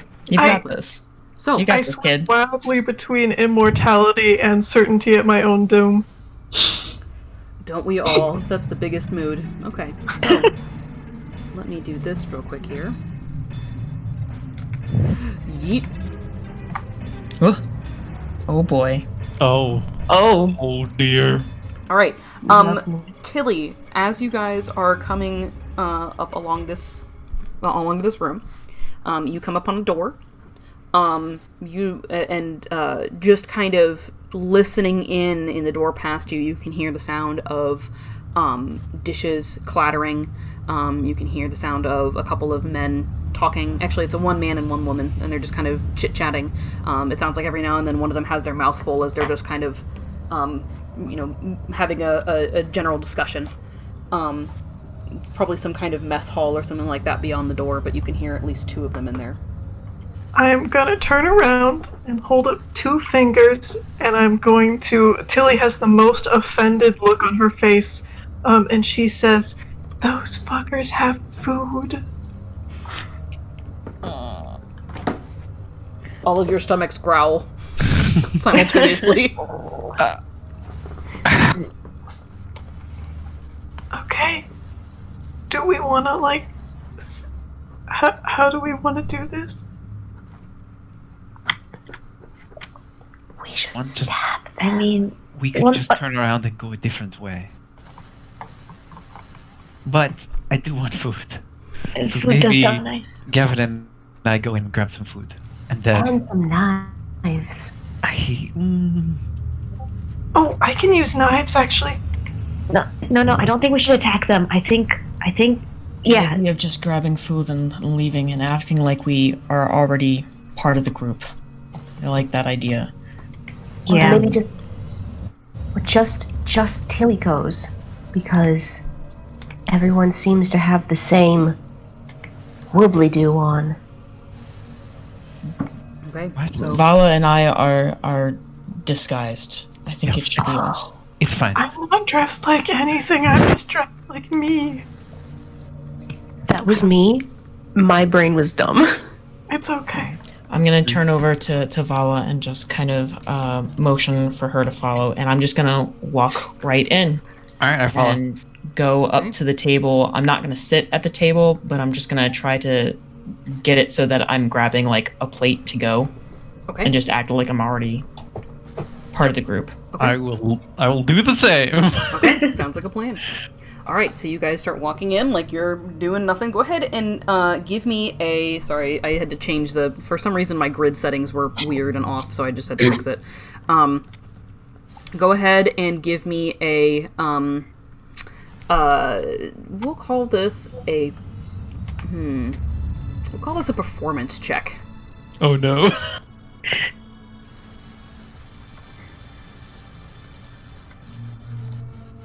Ten. 10. Okay. Thank you, Gavin. 20, dirty 20. 30, 20. Oh. Okay. All right. Oh. We stand Just- at the actual Just table. walk in and just start grabbing a plate, putting on some food, and then I also, if there's any sort of spirits or ale or anything like that, I'm gonna try to grab a mug of that. Okay. You go in, you start grabbing some stuff, and just kind of, grunt at these, the two people. They actually have their backs to you as you open the door. They kind of generally glance in your direction as you walk in, but don't otherwise really pay much attention. One of them will say, this one, if I can ping the location, this one, sort of gives Val a double take. And seems like it just kind of watches for a minute. Are you doing anything, Val? I'm collecting food. I'm doing the exact same thing as Gavin. Okay. Have I heard any female voices You have. from these guys? You have. One of these Okay, two okay. is one of these two is female. Okay. Are they having any sort of conversation? Yeah, they're just kind of idly chit-chatting. And just things of the order of he's looking that went better than I thought it was going to. Yeah, well, he's got good plans. Yeah, I mean, we'll see how You it guys goes, I had guess. to guard that ditz down in the cells, the one with that stupid instrument. kind of look over God. at you. One of them, the male's like, yeah, it's fucking yes, I have, unfortunately. I tried smashing the damn thing and it didn't even work. Just reappeared. Fucking magic. Fucking Goddamn. magic casters. Assholes, all I'm of them. going to also try to subtly somewhat gesture for Vala to get out. I collect the plate and start heading back towards the door. Okay. Well, I've got to get going, but God's help you if you need to watch that damn girl again. Well, hopefully I won't have to soon if Sebastian gets his way. That's right. Good riddance. When is that supposed to happen anyways? Later tonight. Later tonight? Well, he says with his mouth full, as I do as well. Well, it'll be a glorious night then. Gentlemen. Something like that, yeah. And then he walks off. Okay. You get the impression, part of the way through that conversation, Gavin, that you having this discussion sort of drew the attention of the other guard away from Val. Yes. Just barely. Yes. Right, you guys managed to grab some food. Gavin, you find a bottle of something that is surely strong, probably Yes. whiskey. Cool. And you get some other things like plates and knives and whatever you could easily, that you could easily grab. Mm-hmm. Are the knives sharp enough to stab someone? Or are they just like butter knives? They are, they're like steak knives, so yeah, they're sharp enough to stab someone. Nice. Anything is sharp enough to stab someone if you have enough force behind it. And I walk away. Once we group back up with the rest, I'll distribute the food and hold out the knife to... Does anyone... Me. I held it over to Tilly. Yes, I have a crossbow and a knife. What do you got? All right. All right. I go ahead, and as I am drinking, I take a big swig out of the spirits. And you can see, as I'm drinking it, the tattoo around my arm the eyes of it starts to glow a little bit with this icy blue. And the white starts to radiate a little bit more, and you can see almost like from the bottle there is this kind of like black smoke or whatnot that's kind of coming in and then being absorbed into my skin. And then I pull it away and wipe my mouth and there's like a couple of dribbles of the spirit still in my beard, and just kind of wipe it away. And I cast false life on myself to give me some temporary HP. Nice. Okay. Oh, wow. Your magic is powered by alcohol? They learned Something like that. That is the best thing I've ever seen. Is your tattoo supposed to do that?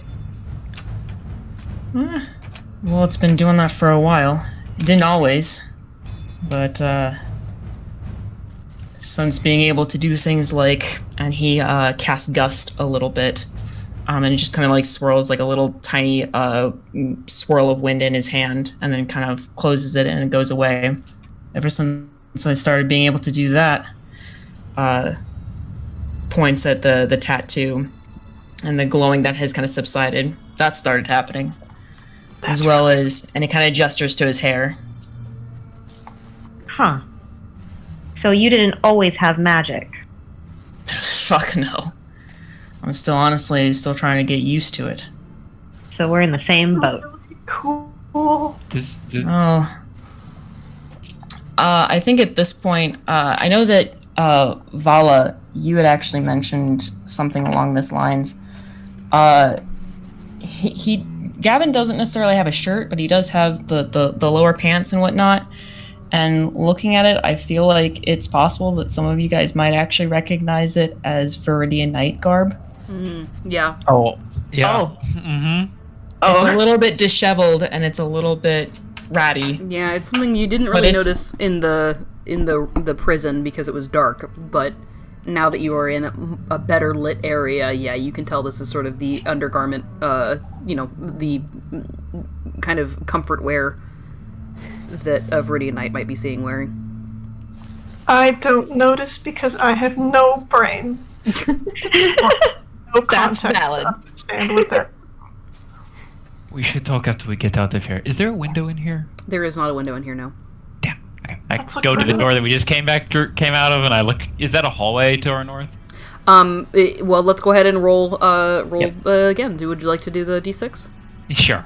Do it, Vala. Get me out of here! I roll a 1 again. We immediately walk back. Yeah. to this hall. Go ahead and re-roll. Whoa.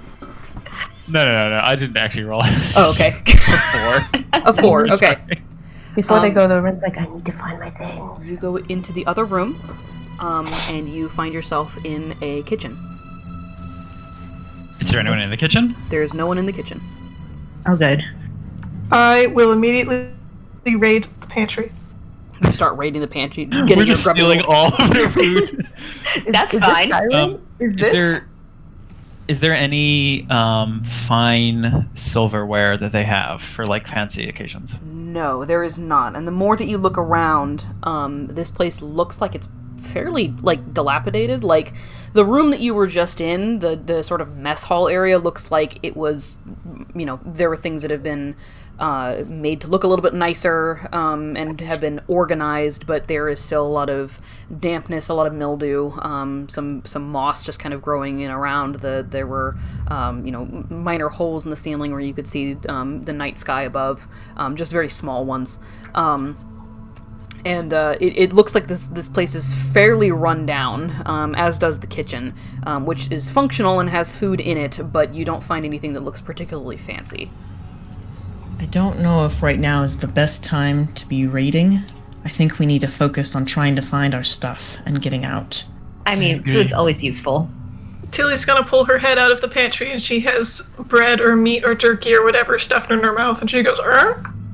I agree that we should get out, but we also don't know if we're somewhere in the high hills or the mountains, and if we don't have food, then we might not make it back. That's a good point, and I'm gonna start stuffing my backpack with food. Alright. I mean, Ren's backpack that I'm carrying for them. Yes. I'm gonna, while they're doing that, then I'd like to just keep an eye out. Okay. And try to act like I'm standing guard or something like that, or just like hanging out. Sure. Okay. Go ahead and give me Are there any... a perception check. Ren, yes? Are there any, like... Oh god, what's the word? Oh god. Knives. Yes, there are knives. Are there any more knives? There are knives. Knives that you can use as daggers. There's a big butcher knife. Ooh. Oh.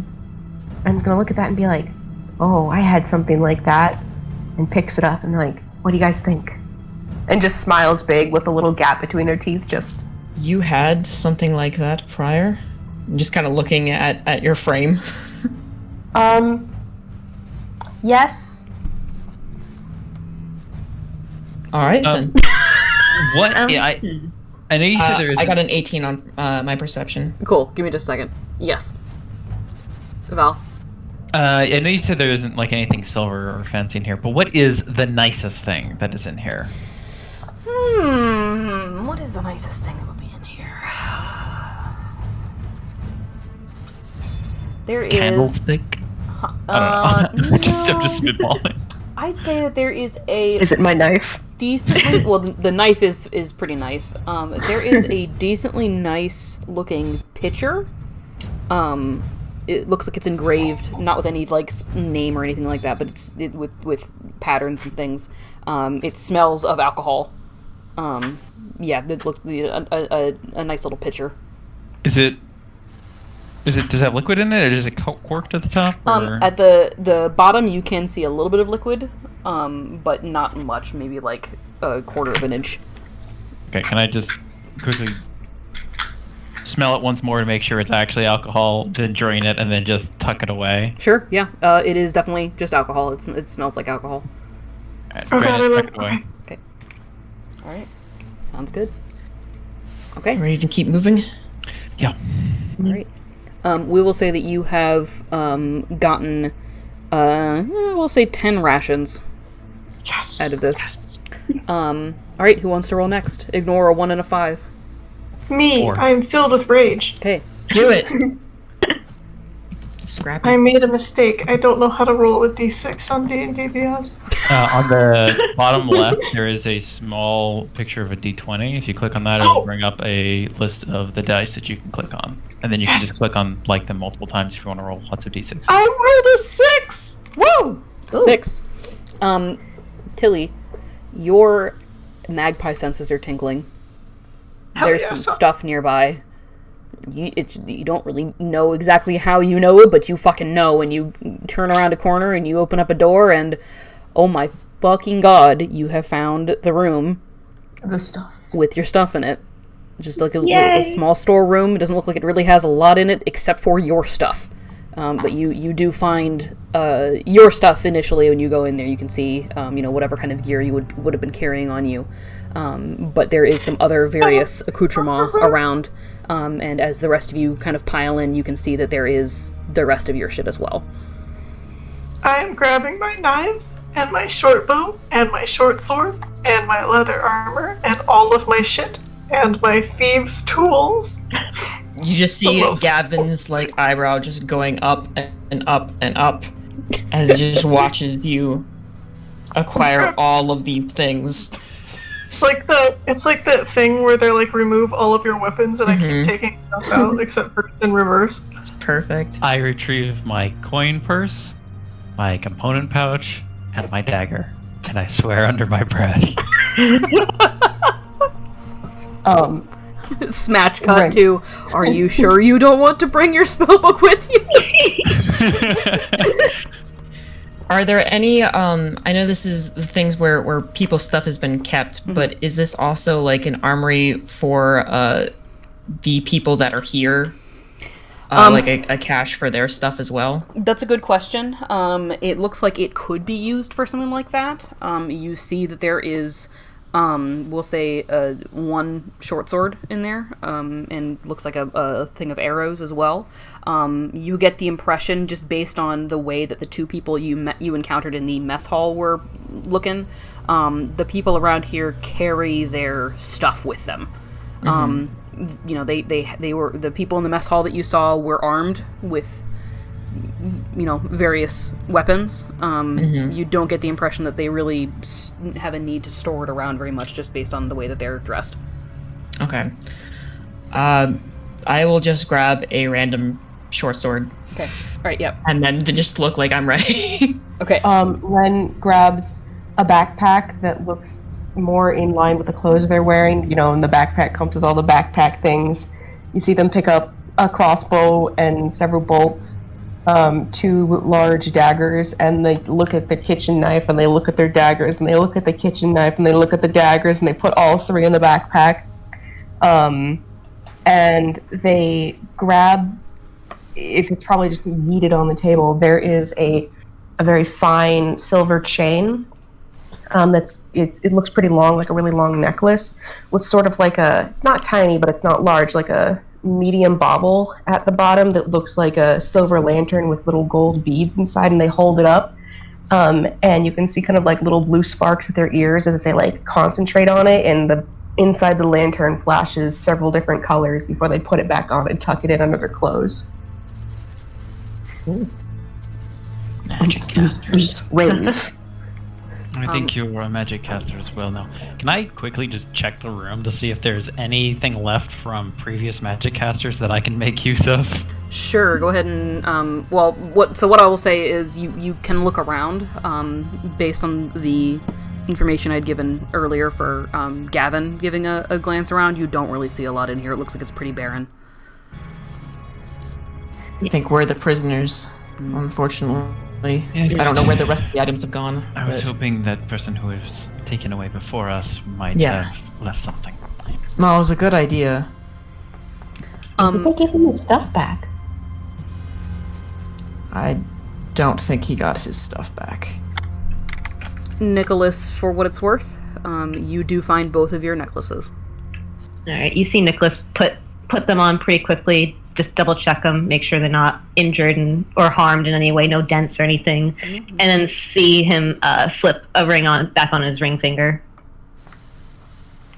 Yeah. All right, let's find a door out of here. Agreed. Okay. Who wants to roll next? It's between Ren and Nicholas. I'll let you do it if you want to do it.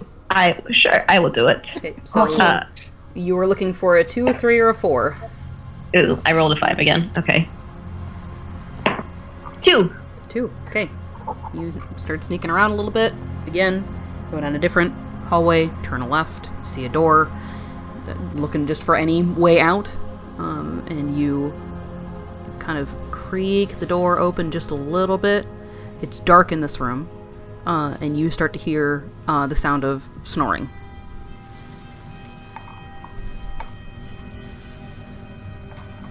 Sounds like 2 people snoring. Gonna gesture to everybody, just shh. I think people are sleeping. Alright. Then maybe we should just keep going. I don't want to wake them up. I agree. Okay, We you back up. Go a different way. Yeah, you can. You certainly can. Okay, so you... I will very politely not steal their shit while they sleep and instead go with the group. Okay. Do you visibly struggle with that? Yes. Gavin is going to watch you, and then when you turn around, he's going to go ahead and give you a smile. And kind of lean over and say, "Don't worry, there'll be plenty of stuff to steal later." Hell yeah! Someday I get my hands on all the things. So I've got a quick question for y'all. Yeah. We're coming up on the 3-hour mark. How is everybody feeling? I still have a couple of things planned for this, and I was hoping to end on a particular point. I'm not sure. It will probably take longer than the 3 o'clock that I was anticipating. Is everyone cool with that for us continuing longer? I'm cool with continuing. Yes. I'm good. Cool with it. Okay. All right. Sounds good. Then we will proceed. All right. Swag to the max. Doing it. All right. Roll me that d6. You're looking for a 3 or a 4. Watch it not be that.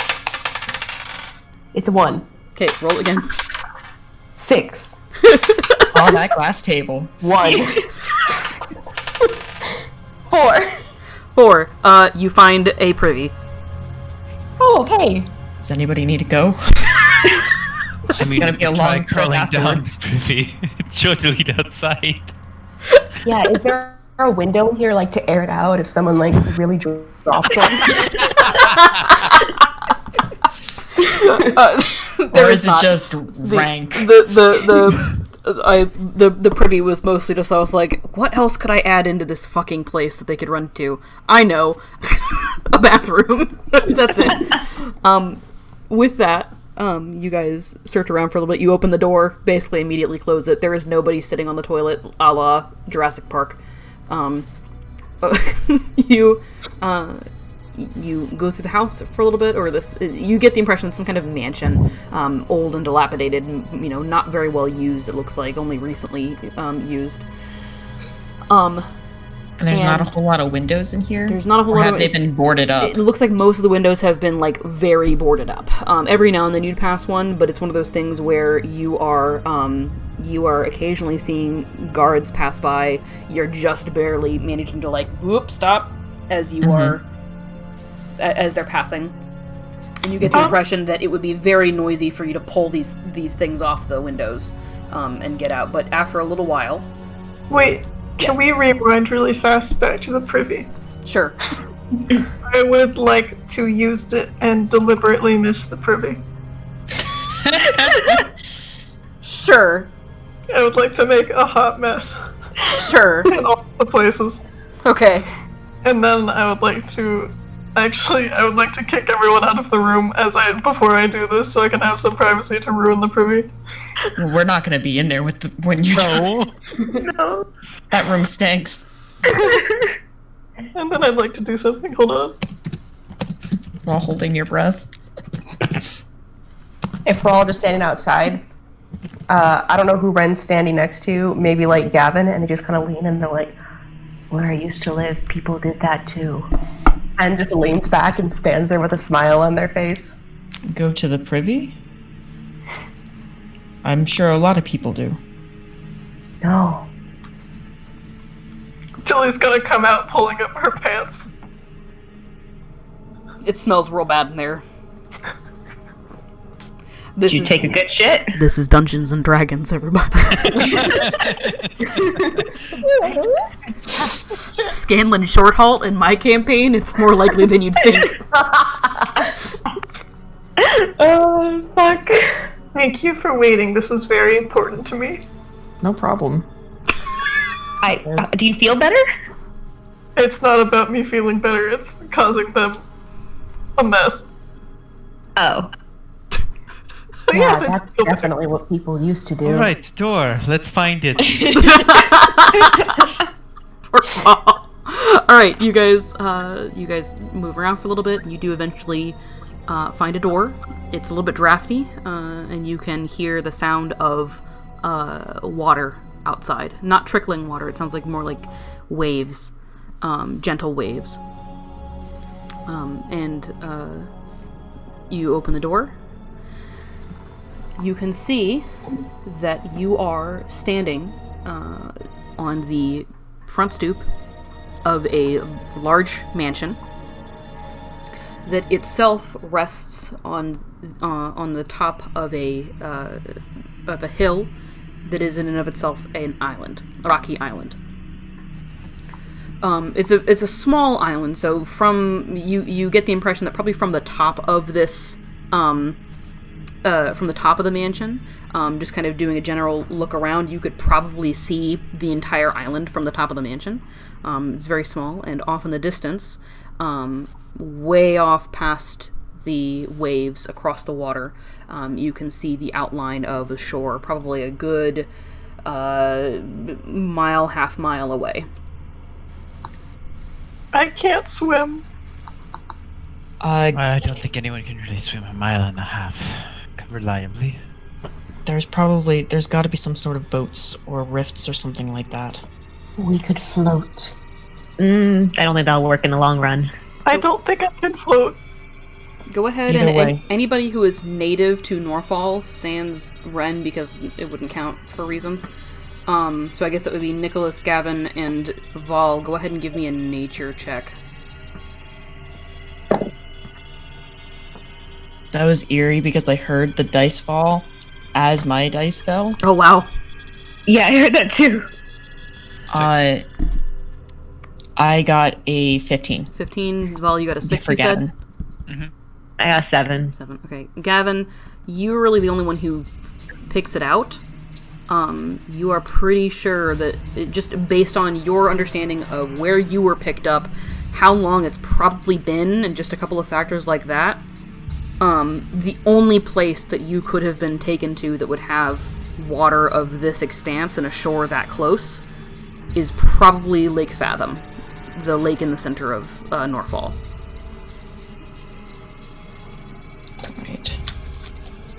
Right. I relay the fact that this is Lake Fathom. It's got to be, which means that we're close to some sort of settlements nearby, or at least the road that travels along it. If we can get to the other side, we can get to civilization and get somewhere safe. I'm still of the opinion that there's got to be some sort of skiffs or something. But we should probably get out of the stoop, if nothing else. Mary nods. I agree. I think they've got to be getting across somehow, so there's probably some kind of boat or a dock or something like that, so let's look out for that. I don't know about the rest of you, but once we get off of this island, I have a place that we can go that's safe. Alright.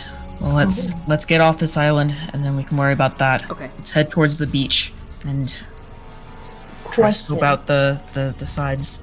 Okay. We're at the top of a hill, right? Yes. Can I quickly scan the shoreline to see if I can spot like a boathouse or a dock or Yeah, anything go like ahead that? and anybody who would like to we'll start with Val. Go ahead and give me a spot check or spot check. Spot check. a perception check. It's dark. 2 for a total of 2. 2. You can't see shit. It looks like don't this see anything. island is deliberately not lit up with torches. I rolled a 18. You rolled a 19?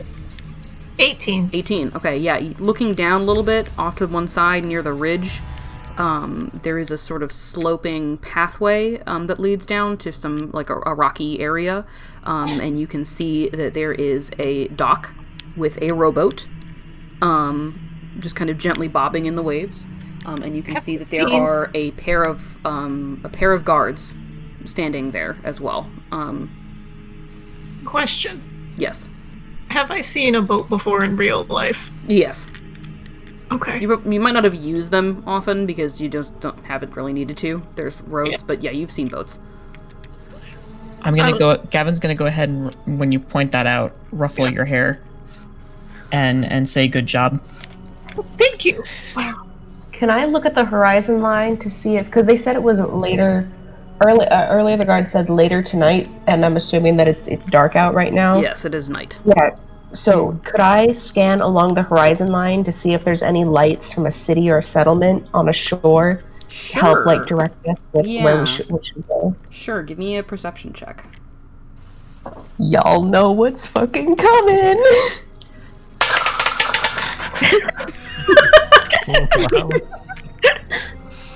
Wow. 10. 10. You don't see anything.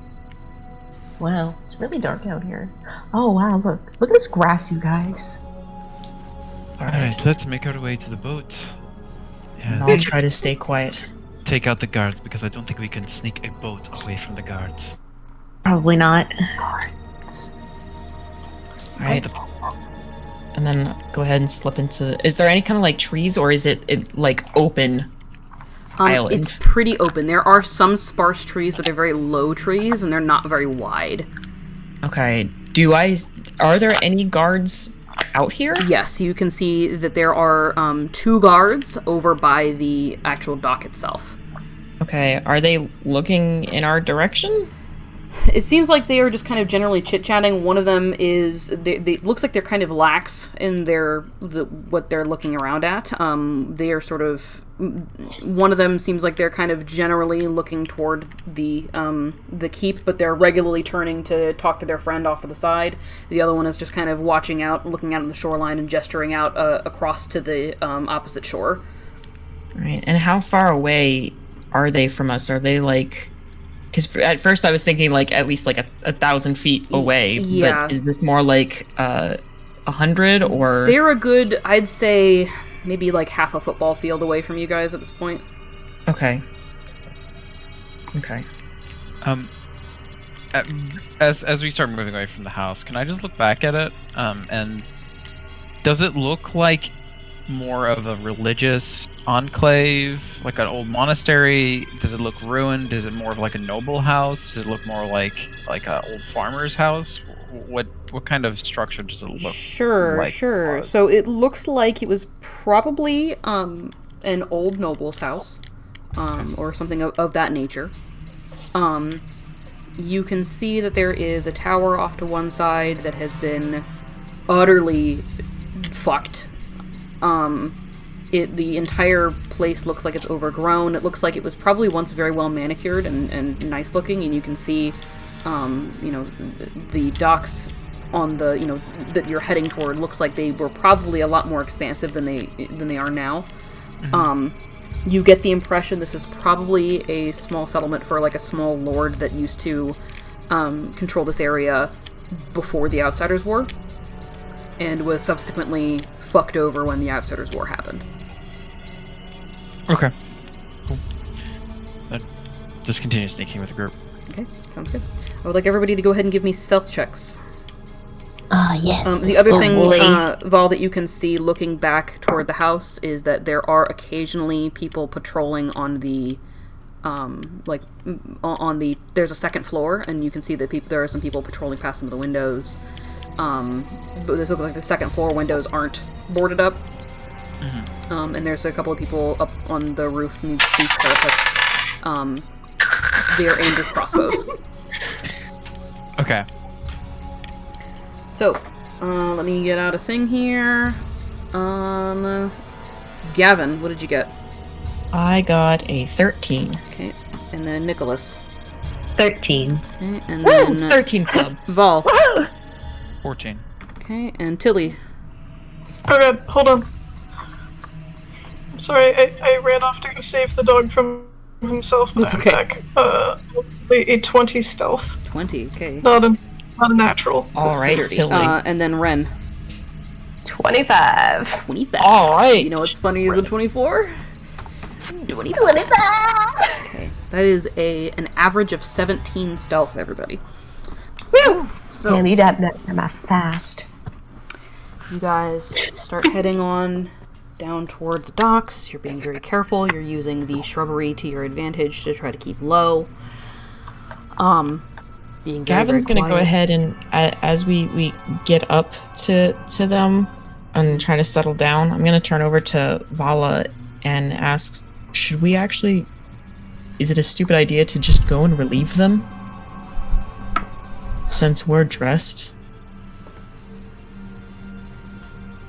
We could say that Sebastian wanted a change in shifts for everyone to be fresh.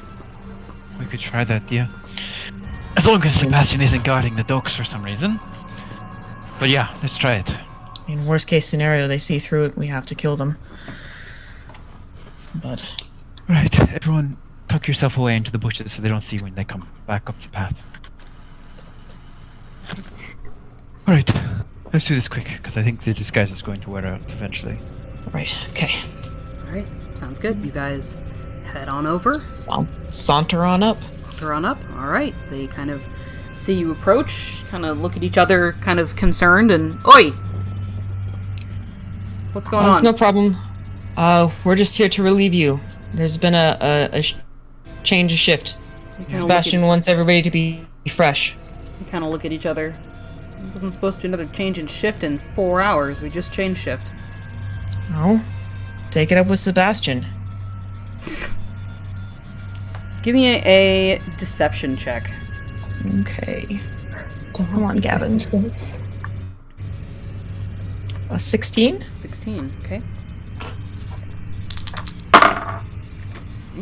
Just a second. Just gotta look at my things here. Alright, they both kind of look at each other. Alright, fine. Sure, I guess. Where did he want us to go? He wanted... Where was it that they wanted him to go? Kind of looking over at Vala. They said there was something smelly in the bathroom. Oh, yeah. God damn it. Okay. Alright. So they Wants wanted everything to be check out polished. Alright. I thought he said he wanted them to check out the pit. Maybe something got into it, like a dead animal or something. They both kind of sigh. Fine, just do what you're gonna do. And they start to head back up in your direction. They pass by you. Yeah, they start to pass by you and walk up toward the shore. How long did it take to get from the house to the docks? Not long, maybe a couple minutes. Rena's considering casting sleep. Okay. As this is going on, right as they pass by you, like they're literally still within your reach, you hear this just phenomenal, resounding woof sound from up closer to the house, and you hear a shouting as well. Hey! Don't! And you see running down from the down the path from the house. There are two figures. The first one is a halfling who is waving an arm and sprinting as fast as he can, trying to get the two guards' attention, and pointing at Val and Gavin. And the other one is a big, fucking gigantic mastiff who has his nose to the ground and is sniffing a trail that approximately follows where you guys were, and is boofing, boof, as he starts sprinting in your direction. The guards kind of look at each other, look at you, look at Val, and shoot the guard. Huh? I'd like to shoot the guard. To shoot the guards. All right. Well, we're gonna go ahead and roll initiative. Initiative! All right. So let me switch you guys over to a new map. Woo! Ooh, that wasn't good. Oh, that's a bad roll. Oh, We should have just snuck up and gone. Sleep. Oh god, did I really? Oh, I like this map. Me too. Thank God for 2-minute tabletop and the other one that I found. It was 2-minute tabletop and then neutral party maps. I sort of did a conglomeration of... Mm-hmm. Oh no, it's just neutral party maps, actually, now that I think about it. I just did a conglomeration of 2 of their assets. And added on the dock. So let me just yeet everyone on here. Again, I'm just going to throw people onto the map, and you can figure out where you are. There's Nicholas and Ren and Timmy. Because it was just Gavin and Val that were out visible. Right. Yes. I guess the rare melee wizard. We'll say that the 2 guards, there's one, let's do one here. Oh, come on. There we go. And one here. Oops. Put you there. And then Miri will be over with you guys over here. You can see that, we'll have this one, like, yeah, I think that'll work. Over here, down the path, you've got this guy. Oh. Wow. Who is actually going to stop behind this tree. And then you have the real boy, the best boy, charging down the path toward you. You know, the worst part is that I was making a mini for this thing, and I found the most adorable art of a Mastiff that I love to pieces, and I was like, I want to use this, but I can't, because it's too cute. So we all agree that whoever kills the dog, if you die in the campaign, it's licensed not to revive you. Good to know. Good to know. Okay. Is that how that works? I'll let the dog maul whoever's closest to it. Oh my god. Okay, let me see here. So, I gotta roll initiative for my guys as well. Sorry. Let's see. What is this Naruto-looking motherfucker with the hood? Some dude, I don't know. Okay, so... Naruto-looking motherfucker, I swear to God. You're gonna look at me and tell me that I'm wrong? Am I wrong? Are you gonna look at me and tell me that I'm wrong? Am I wrong? I keep that GIF on favorite so I can just drop it at the drop of a hat. I'll do that, and that, and that. Okay. Alright, who wants to be, we'll say, I gotta attach Miri to somebody. We will say that Miri is, for now, gonna be attached to Vol. So we'll do that. Okay. Okay, cool. So, Gavin, what did you roll for initiative? I rolled a 12. 12. Nicholas. 4. Vol. 10. Tilly. 8. Oh god. Ren. Another 17. 17. Alright, so... And then the guards rolled that. The archer rolled that. And then the doggo rolled that. Because of course he did. Okay. Let me just write my shit down here. Give me just a minute. This combat was not sponsored by Dwarven Forge. Yes, quick banter, everyone. You gotta fill that dead space. I have this horrible feeling that I'm going first or really close to first, so I'm like looking at my shit. It's probably a good idea. I'm looking at Firebolt, and then I'm looking at this dagger in my hand. Oh my god, I didn't even Sings. mean for the music to switch, but it switched on its own. Ah! Perfect. I am pleased. Alright. First up in the initiative order, we have the Mastiff. Buppy. The Mastiff is just tracking you guys based on your smell. And he is going to try to, let's see. I think he's just gonna root somebody out. So, these are the two that you can see. Let me just move you around over here. We're gonna have him go after Ren. Because why not? Oh no, I'm so gentle. Let's do that. Alright, so, he is going to try to bite the shit out of you. No. That is a natural 20.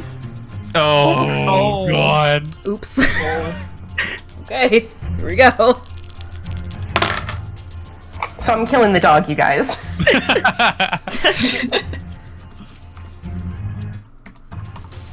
Okay, plus...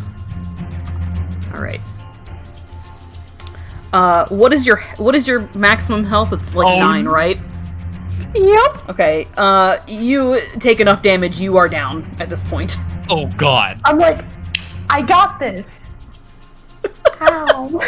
The dog runs up, snarling, and just grabs the shit out of you, drags you to the ground, and starts just mauling you, and you immediately go unconscious. Oh, okay, so how do I change that on the... Oh. Apply... Hey, I'm on death saves. You are on death saves at this point. The dog is nasty. Okay, Ren, it's your turn. Fuck. God, I was so close to going. First of all, Fuck. yeah. Here we go. Okay, so that's an unnatural 20. Okay, so that's a save. Woo! Whew, okay. My limp body just. Jesus. Alright. Hang on, I gotta write some things down. How do I mark these guys? I wanna make this one... we'll make... I don't know that... I have something so cool to do, too. One, so it's... 1, 2... And then the Mastiff. I'm just writing down their health. Give me 2 seconds, I'm sorry. You good? I had a plan and everything, y'all. You should know that I looked at my shit and I was like, this is what I'm doing. I'm so sorry. No, you're Okay. I'm a little bit sorry. Alright, next up is the Archer. The Archer over here is going to, he doesn't see any of the rest of you that are hidden currently. He's seen that the dog has run off to go and attack somebody in the bushes and probably sees, like, Ren's arm being dragged out and mauled, but does not see anybody else that's in there and assumes the dog has one of the people. So, from where he is, he can see Gavin and Val, and has figured out what's going on, based on the dog. So we've got... see, 5, 10, 15, 20, 25, 30. He's going to move up a little bit. Alright, so they're going to try to hit, we'll say this is going to go for Gavin. Bring it. That is a 13 to hit. That is my armor class. Oh boy, okay. You take 3 damage. 3 piercing damage as a crossbow bolt just into your shoulder. Little bit of this dark kind of like smoke swirls around the wound and then evaporates into the air. Almost like instead of blood, it's just smoke coming out. Okay. Alright. Interesting. Okay. Gavin, it's your turn. Alright. So I like to do something a little bit funny. Okay. Is there a way that I can push Vala out of the way and then take the attack of opportunity that she would incur if she moved out of the threat range? I will say that that's sort of dependent on Vala, if Vala will allow you to do that. Like, as a character thing, just to preserve agency. Yeah. Would you be okay with that? Yeah. Okay. Yeah, because I knowing that you're a little bit more squishy than I am, I'd almost like to try to get you to... I'm pretty athletic. I'm assuming. I'm pretty athletic. That's true. You are. Never mind. He wouldn't do that. Yeah, the two of you are the forgot. beefcakes of this group. Yeah, we're the beefcakes. We may actually have the same HP and armor. Alright, never mind. I misunderstood. I just kind of look over you and, like, smile and, like, as in, like, are you ready for this? And then he's gonna go ahead and... I feel like he's just gonna pull out his short sword and attack, which is really boring, but I think that's just what he's gonna do. Okay, sounds good. Are you attacking, we'll call the one on the left will be guard number 1, and the one on the right will be guard number 2. I'm going for guard number 2, the one right in front of me. Sounds like a plan, okay. I got a 13. 13 does not hit. Okay. And I would like to also... I'm probably going to incur an attack of opportunity, but I do not care. I would like to move over this way and swing around. Okay, sounds like a plan. Okay, cool. Sounds good. You can certainly do that. You will incur an attack of opportunity from this guy. Where did you push Val out of the way? I did not. Oh, right, you did not do that. Okay, yeah. Right, I remember. Okay. So, yeah, attack of opportunity. That is a 18. That will hit. Okay. He pulls out a light hammer from his belt and tries to smack at you with it. That is a whopping 3 damage. Okay. As he bops Again, you. From the wound, there is just like almost like a small poof of smoke that just kind of evaporates into the air. Okay, sounds good. Val. I'm going to reach into my component pouch. I'm going to pull out a handful of sand, and I'm going to blow into it. Okay. And I'm going to cast sleep-centered. I guess on the archer. I wanna make it so it only hits the mastiff and the archer. Okay. What is the range on that? It's a 20-foot. It's a range 90 feet. Any point within 90 feet, and wow. then it's 20 feet around the point. Okay, so It's a radius around it. 5, 10. Yeah, so if you hit near like the tree that the archer is standing behind, you can probably get both him and the archer and nobody else. Okay, cool. So I just roll 5d8, and it affects that many hit die worth of creatures, essentially. Okay. I'll explain. I don't know if you know how. Ooh, that was not a great roll. 16. So if there's any creature below 16 HP, they fall asleep, and then if there's another creature that's remaining from the pool, they will also fall asleep. Okay. Otherwise, it doesn't affect any more creatures. So what I will tell you is that you would be able to affect one of these two creatures, but not both. The dog. Not the dog. Well, you said so. You do want to. I want to affect the dog. You want to affect the dog, so the dog falls asleep. Yeah. I say, nobody hit the dog. And that's it. That's my turn. Okay, sounds good. At the same time, Miri is going to go ahead and let's see. She is going to cast Vicious Mockery, which, because I have attached her to Val, she actually automatically hits because Val hit with the way that I'm doing NPCs. So she is going to point at the archer and say some vicious mockery remark that I am not clever enough to come up with, but it has to do with the dog falling asleep and how that's funny. And he's going to take some damage. A whopping 2 damage. Oh yeah, level 1, baby. And has disadvantage on his next attack. Okay, sounds good. Tilly. I would like to shoot somebody. Okay. I would like to shoot the archer, and I would like to use my sneak dice. Okay. Sounds like a plan. You are hidden. He does not know that you're there. So you can use your sneak attack. Hell yeah. Sneak attack is I roll the same, but I add damage if I hit? Correct, Yeah. yes. Okay. I got this.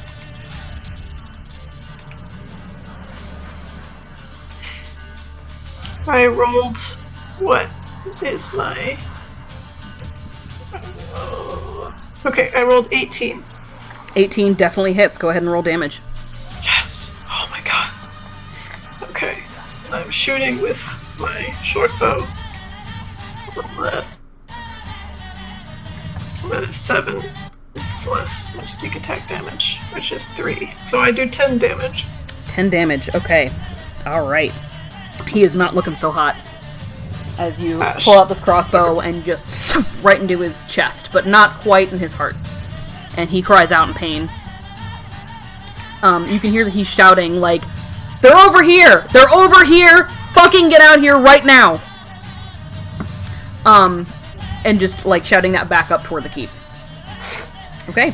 The guards, the two that are next to Val and Gavin, this one is going to move over here and is going to attack Val. That is a whopping 12. That does not hit. Okay, I dodge out of the sounds like a way. plan. You dodge out of the way as he tries to smack you with a hammer.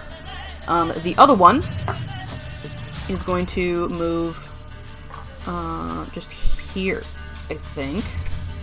Well, we'll say either way he's going to be incurring an attack of opportunity. I kind of want him to be here. Do it. Yeah, we'll put him here. So he's going to you get an attack of opportunity against him. I stab him in the back of his leg with the dagger. You whip it around, you stab him in the back of the leg. Go ahead and roll to attack. 1 second, I have to actually remember to equip my dagger. There we go. 24 to hit. 24 definitely hits. Roll damage. 4 points of damage. 4 points of damage. Okay. Great. He calls out, and he's going to try to smack Gavin again. That's not gonna fucking hit. That's a 9. dodge out of the way. Dodge out of the way. All right, and then last in the initiative order, we have Nicholas. So the pupper's asleep? Pupper's asleep, yes. Has just kind of collapsed half on top of Ren, who is unconscious and starting to bleed out. Yeah, that's going to make Nicholas very anxious and worried, and he's going to cast Cure Wounds on Ren. Okay. So, that's how much do I add to that roll? There it is. 7 points. 7 points? Oh my god. Nice. Woo! Ren just... Please be quiet. I'm so glad you're awake. But I'm arrived with the power of necromancy. Stupid fucking vine. Okay, alright, you pop right back up. On this turn, is there anything else that you'd like to do first of all, Nicholas? Do you want to move? Do you want to do No, bonus that's action? it. No? Okay. Alright, sounds good. It is the Mastiff's turn. The Mastiff is asleep. How long does that last for? I think until it takes damage, but let me double check for It's you. a minute or until it takes damage. Yeah, they fall unconscious until the spell ends. The sleeper takes damage. The spell lasts a minute. Okay. Or someone uses an action to shake or slap the sleeper awake. Okay, sounds good. I assume that no one is going to try to shake or slap the pupper awake. Given the fact that he hits like a fucking truck. Yeah. We should befriend him. By the way, that was 16 damage. Oh god! Okay, literally, had you rolled 2 points higher, I would have been insta-death. Yeah, Wow. I'm I aware. would have just been throat ripped out, bled out. Yeah. Yep. So is the end of Ren's Shay.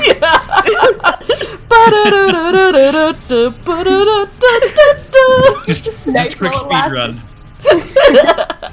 Okay. They died as they lived. Thank you, I Matt do want to Colville. point out that you wake up and the pupper is like right in front of you. Just peacefully sleeping on your chest. That's why Nicholas said to be quiet.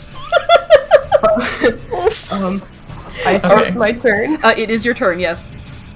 Ren is gonna look at this and resist the urge to pet the dog. Because oh my god, it just bit me, but oh lord, it's so soft. And can I extricate myself from this animal using my movement? Yes, is that you possible? can. You can, yes. I will say it takes half your movement to extricate yourself from underneath the dog.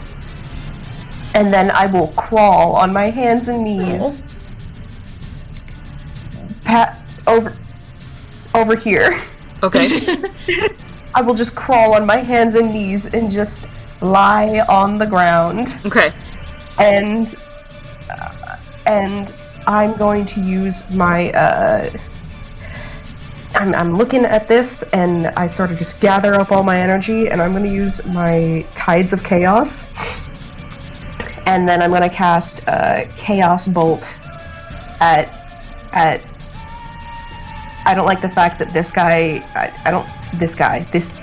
this man, wait, how do I Okay, no, that one. that no wait, the archer is scary. I see that they have it, so I see where the archer is and I'm gonna cast it at the archer. Okay. I'm still figuring out how to work this character. One attack roll. Okay, so advantage. I don't know how to work this character, guys. You got this. Cast, boom. Okay, so we'll and they take their little necklace out and spin it in a circle above their head, and it glows blue.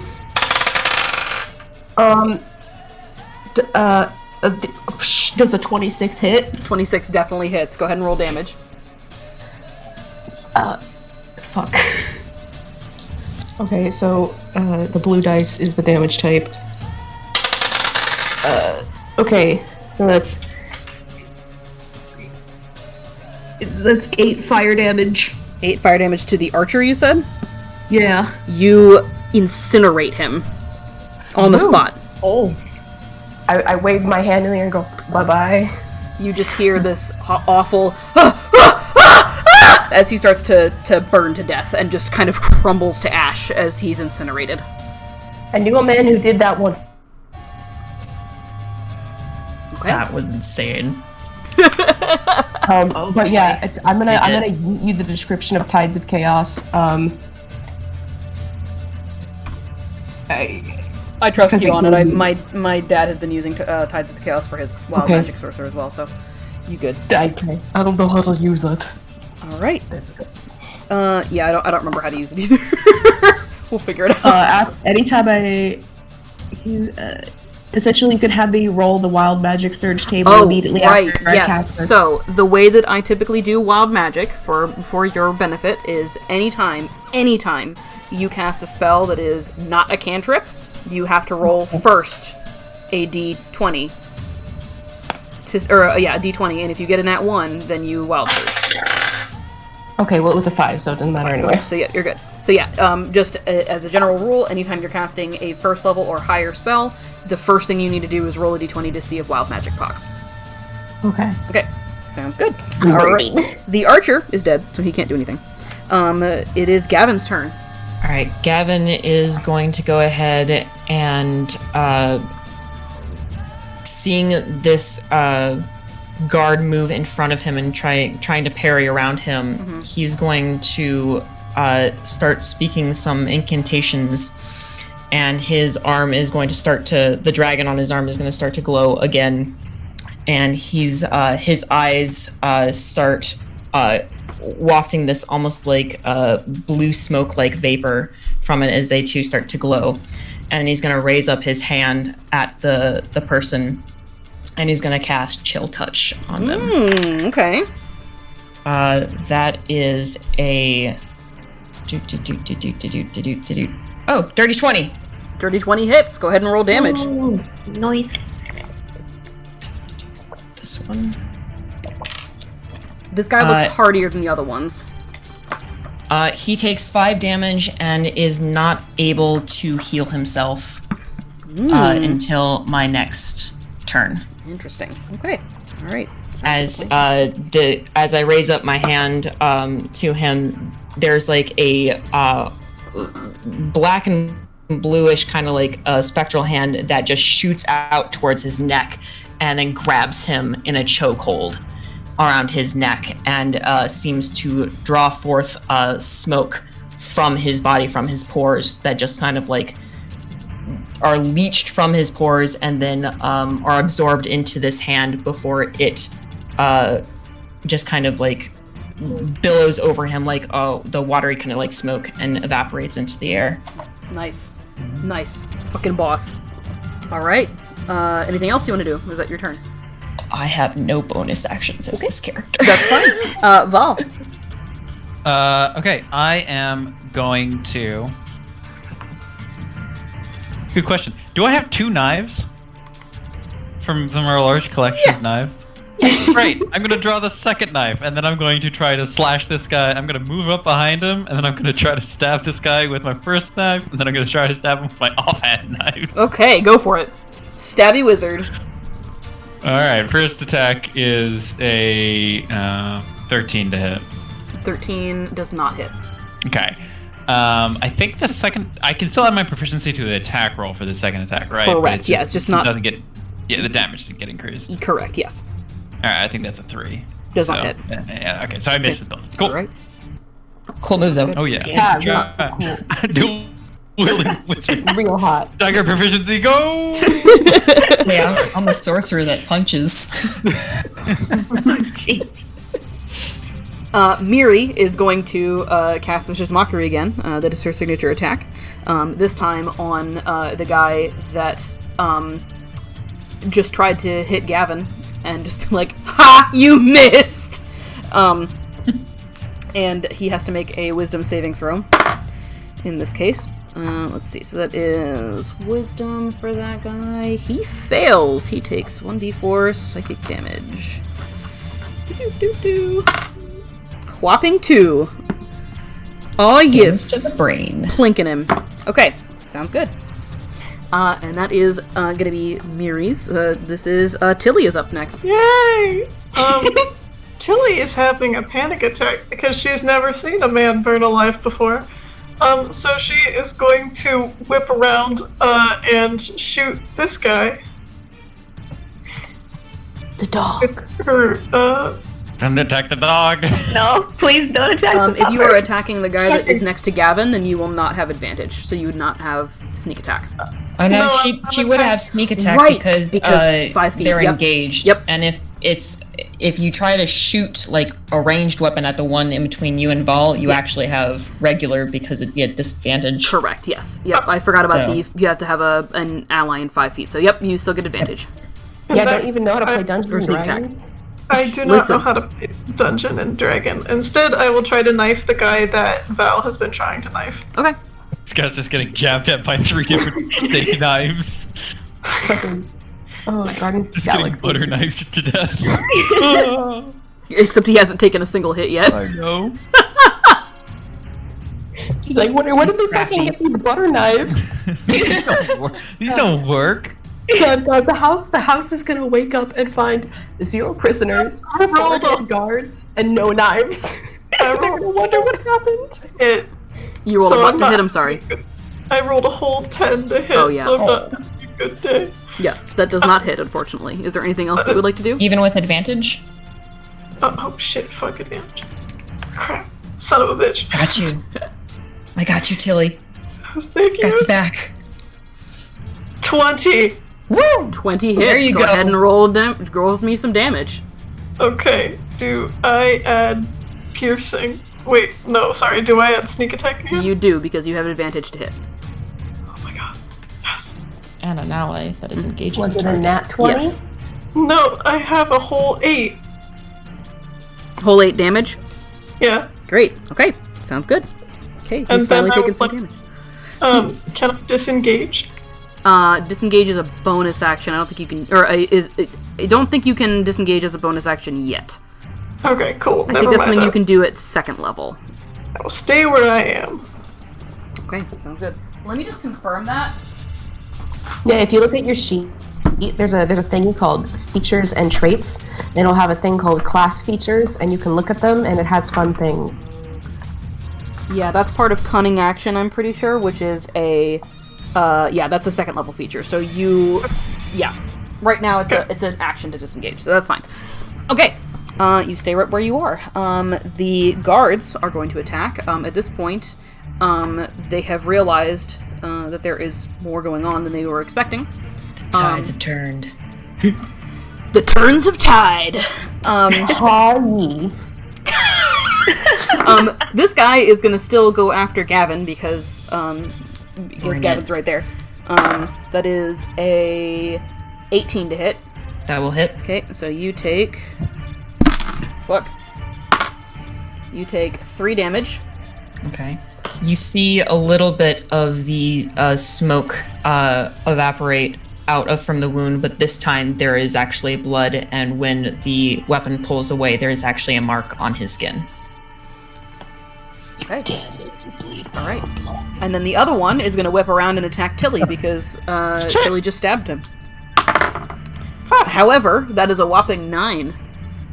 My armor class is 15! There you go, so it does not hit you. Okay. A sporty little fucker. Alright, sounds good. Next up is Nicholas. I think he's gonna cast Sacred Flame at the guy who's going after Gavin. Okay, go for it. That's a dex save. Okay. That is a 9. Failed. Or wait, is that the right term? Yes. Okay. That's 1d8. Oh shit, where'd I put my d8? There it is. 5 points of damage. 5 points of damage. Okay, I had to math. That is that much. Okay, cool. Alright, sounds good. These guys are definitely a lot more hardy than the archer. It seems like they can take a lot more hits than the archer could. Gavin still gives Nick a wily smile at the hit and kind of nods a thanks to you. Nicholas kind of nods back, but looks a little worried. Because, smoke coming out of you is kind of worrying. Just a little bit. Alright. The Mastiff is still asleep. Ren. Okay, let's do this, gamers. Okay, so No! I'm gonna roll the 2 dice so I can just see it go at once. I know which one is my chaos tracker. Okay, so I know that one of the extremes is what makes me roll. Is it? It's a 1 that makes me It's a roll on 1. the you're fucked table, right? Correct, yes. So I need to roll on the you're fucked table. You actually Yep. rolled in that one? The one that I assigned to track my Okay. you're fucked. I rolled a 1, and on the one that I rolled to hit, it was an 18. Love it. So do I lose the spell? It Do I lose the spell depends. slot? Hang on, let me go ahead and roll on the wild magic table for you. Give me just a second. Oh wait. Oh, okay. Oh no, we're all within 20 feet. Tom has Look had out, bad guys. experiences. All right. I just figure it's faster if I just assign 1 dice to you're fucked and 1 dice to like, haha, I'm fucked. Let me go ahead and do this. See what you get. Alright, that was 84. Which is? Each creature within 30 feet of you takes 1d10 necrotic damage, and you regain hit points equal to the sum of that damage dealt. So go ahead and roll me a d10, please. And that's everyone. It's everyone. Everyone. Holy fuck nuts. No, you damaged the dog! You did damage the dog! Oh Question, do I gain temporary hit points if it goes over? no! No. No! Okay, roll low. So that's a 2. 2! Oh thank god. Okay. Yeah, that's not that bad. Okay. We're all like holding our breath. So I'll just quickly add. I'm Alright. at full health. Wait, how far is this range? 30. 30 feet. Oh fuck. Yeah, even you. So we take 2 points of damage? Correct. Yep. Okay. I just go. I like to think that I go Dementor and everyone just go. That's that same smoky stuff that's been going on with Gavin. Just like a whole bunch of smoke comes from all of our pores and then just gets sucked into you. Oh god! What is that? Little blue sparks come off of their ears and like, I feel great, you guys. I feel like consent is important. Gavin. I'm at 7 out of 9 hit points, thank you. Alright. It's Gavin's turn. It is Gavin's turn. Also, the Mastiff wait. is waking up. Gosh. Wait, Oh, wait, do I lose the spell slot? Doesn't the spell go off? That's a good question. I think that it's... I gotta remember how that works. Because it's... I don't remember how it works either. Hang on, I'm pulling it up. That is Warlock, Wild Magic Surge. Where did it go? Ba-da-ba-ba. Sorry, guys. This is real Dungeons and Dragons. I'm still learning. Guys, by level 20 I'll have it, right? Definitely. I mean, that's how I feel anytime I play any character. It doesn't say anything about losing the spell slot or the spell automatically not hitting, I don't think. I think it's just an additional magical effect, but maybe I'm wrong. I've legitimately never played a sorcerer, or had anyone play a sorcerer. So...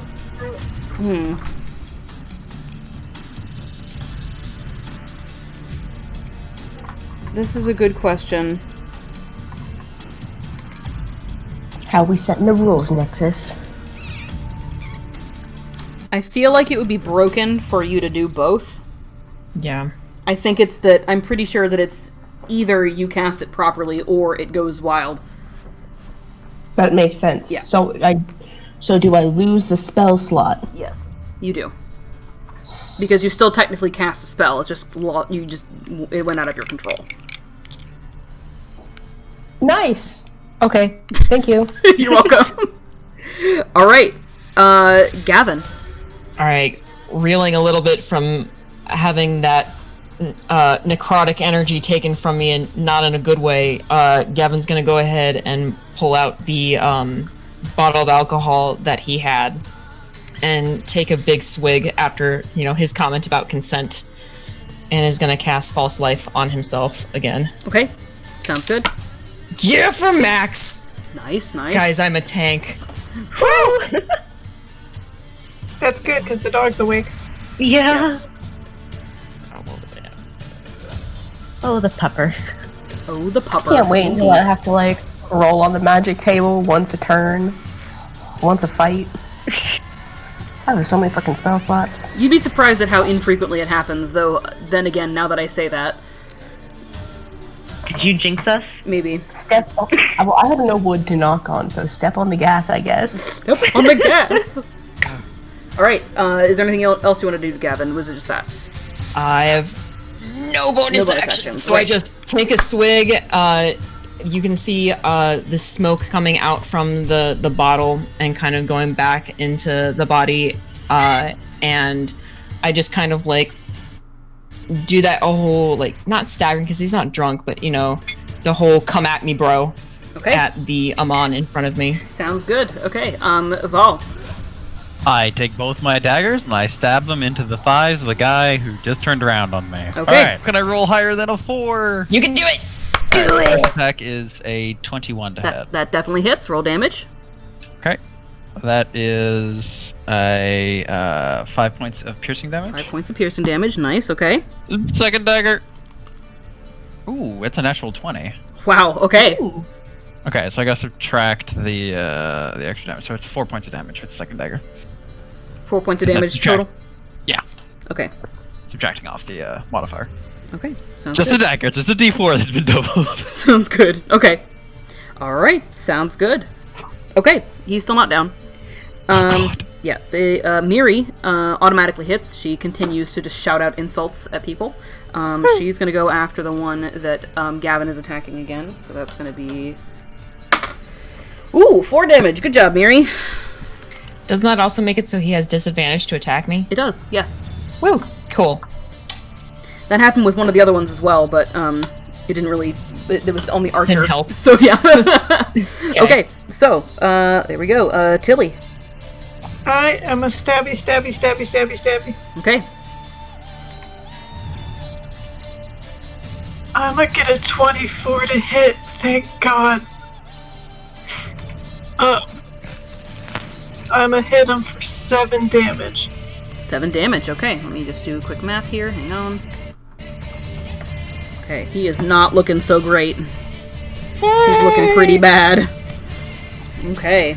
All right. Anything else you want to do? Have a panic attack. Okay. Hang in there, Tilly. The guards, once again, going to continue trying to attack. This one is actually, at this point, he is not looking so good. He is going to disengage, and is going to start moving away. So let's see, this is 5, 10, 15, 20, 25, 30. Yeah, you can get to there, disengaging. This one will go ahead and doesn't really fully realize what's going on yet. He's going to try to continue attacking Gavin. This guy that he's been continuously hitting, Yeah, who just won't fucking... but he just only like, has like a tiny little scratch. Whoa, you! Go down! You yell after the guy running away. Run away, coward! He flicks you off. Let's see, that is an 18 to hit. That'll hit. That was with disadvantage. I rolled a 15 and a 14, by the way. Okay. So that is a whopping 2 damage. Doesn't even hit me. There's just smoke. Just smoke, baby. He just he gets really angry. Nicholas, I can, there is I just continue holding my hands out. Nicholas. It's a power move. There is a very angry-looking dog getting up and starting to growl in your face. He is about as tall as you are. Oh boy, oh. Oh shit. Halflings normally ride these as mounts. That's how big Yeah. it is. Okay. Horse crawling at you. Yeah, Nicholas is gonna run away from the dog as far as he can go. So that's 5, 10, 15, 20, 25? Okay, yep. I believe 20 that's- yep, 25 for halfling. And then, are you disengaging? Oh shit, because it's awake. Can I disengage? You can disengage. It would be as your action, so you wouldn't be able to cast a spell or anything like that, unless you have a bonus action spell. Let me look. Yeah, I'll disengage, and then I do have a bonus action spell. Okay. Who is over there? I'm going to use the bonus action to cast Shield of Faith on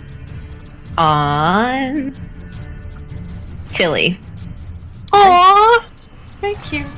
Alright, what does Shield of Faith do? A shimmering field appears, granting a +2 bonus to AC for the duration. It's concentration up to 10 minutes. Nice, okay.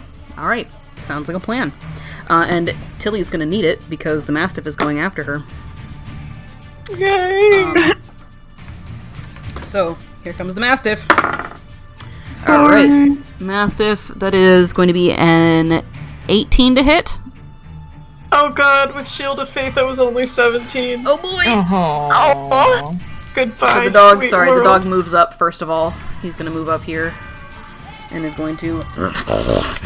and is gonna hit you for 7 damage. I'm down. Oof. I am unconscious. Okay. Freaking dog. The dog's fucking nasty. guys. I tried Tilly. That was a really good idea. It was really good. I just rolled very well. Okay. All right. Yeah. So that's that. Wait. Next up is gonna be Ren. Question. Answer. I typed you a question. Oh, I'm sorry. Hang on. Let me look. Literal statement that there's a question. You would, I believe that's an action. Okay, got you. Never So mind. yeah, you would have been able to on your turn, and if you are back up by the time your turn happens, then yes. Okay. But yeah, I'm pretty sure that's an action. Got you. I am on the ground, unconscious, at 0 hit points. Somebody help me. Ren, it's your turn. Ren's like, dog, running man. If the man gets back to the house, he's gonna get more people. Ren's gonna cast freaking firebolt at the running man. Okay, sounds good. Yeah. So, that was an 11 hit. It does not hit. You watch as this firebolt just whizzes past his head, and he ducks down and continues, like, hobbling and running toward the house. That's okay, I can get him next turn. Okay. Alright, next up is going to be Gavin. Gavin is going to shout out, no! And is going to move towards the Mastiff and start attacking the Mastiff. Okay. He is going to... Oh, God. He's going to do he's going to reel back his arm, and he's just going to punch the Mastiff, but I'm just flavoring it because he's really just going to cast Chill Touch. Sure, okay. That is an 18 to hit. 18 definitely hits. Go ahead and roll damage. Okay. 4 damage. 4 damage, okay.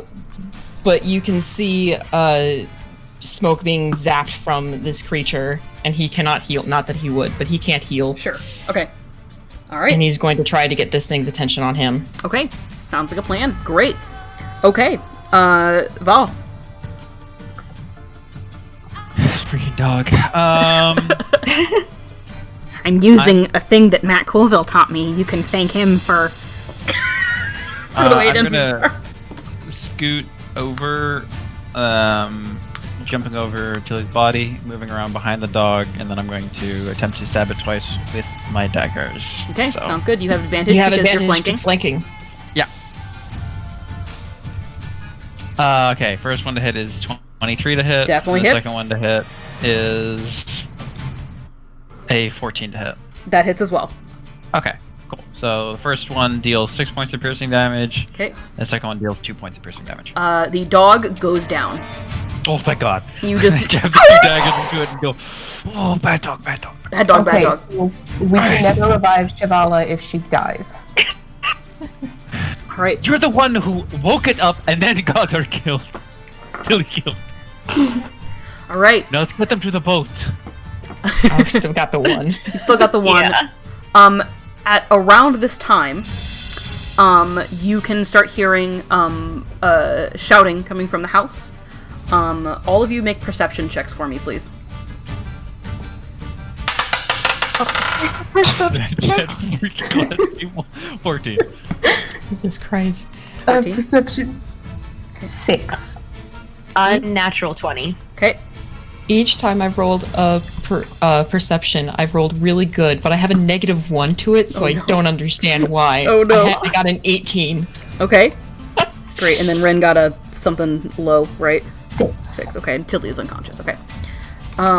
Tilly, no. Gavin and Nicholas, you can see that there is motion up near the house, and specifically you can see a figure, a dark figure, that you can't really make out in the night, hobbling toward you quickly.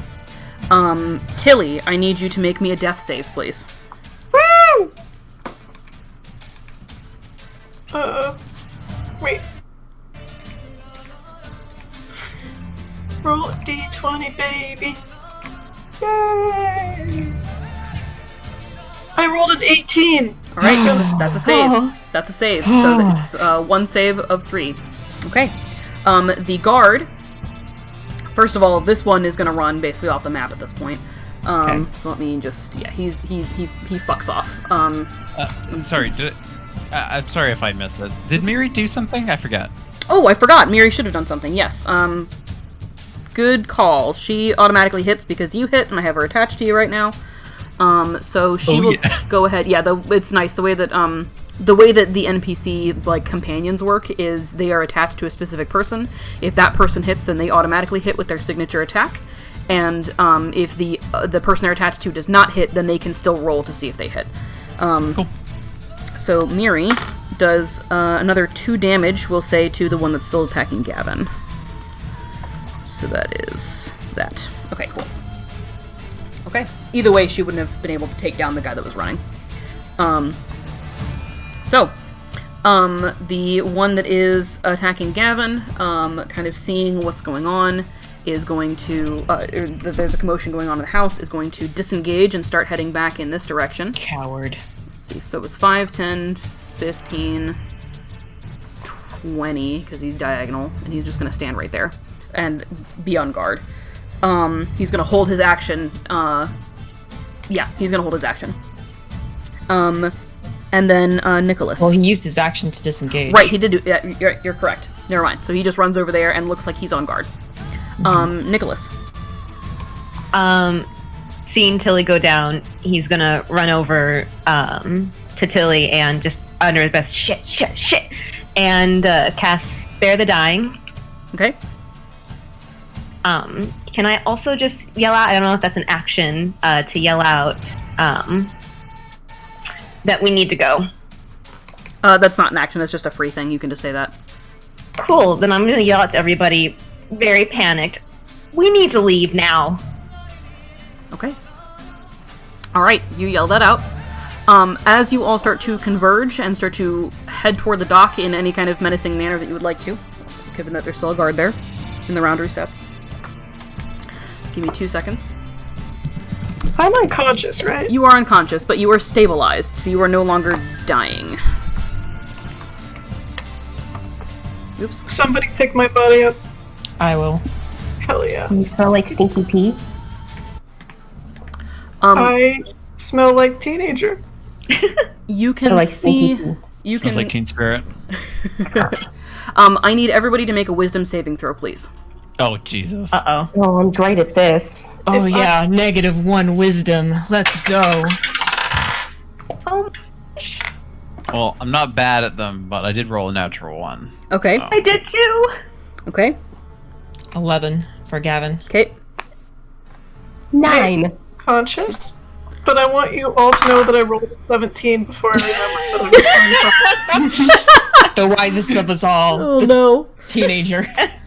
Okay, Miri got a 17. However, that is not enough. Oh my god! Oh my A god. 17 isn't enough. No. Oh A no. 19 doesn't hit. Right. You can see now, silhouetted in the open doorway of the keep, stands a tall man, his arm outstretched and clutching an iron rod that appears to waver in a mirage of arcane distortion. His body is misshapen, lumpy, and almost toad-like in its form. From behind him pours a small army of men and women, all dressed in the same uniform as the rest of the keep's residents, each one preparing a crossbow. All of you are, as you fail your saves, all of you feel your body go completely rigid and you cannot move at all. He has cast Hold Person. Familiar. Shit. Wait, you casted what? He has cast Hold Person on the lot of you.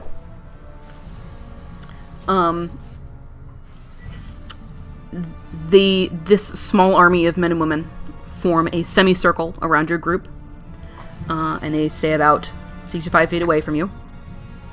The mage, however, steps forward, and though you can't move, you can see him and hear him, and he says, "Nice try." And he turns to all of his army and says, "Bring them back inside. I think I still have one more in me for today."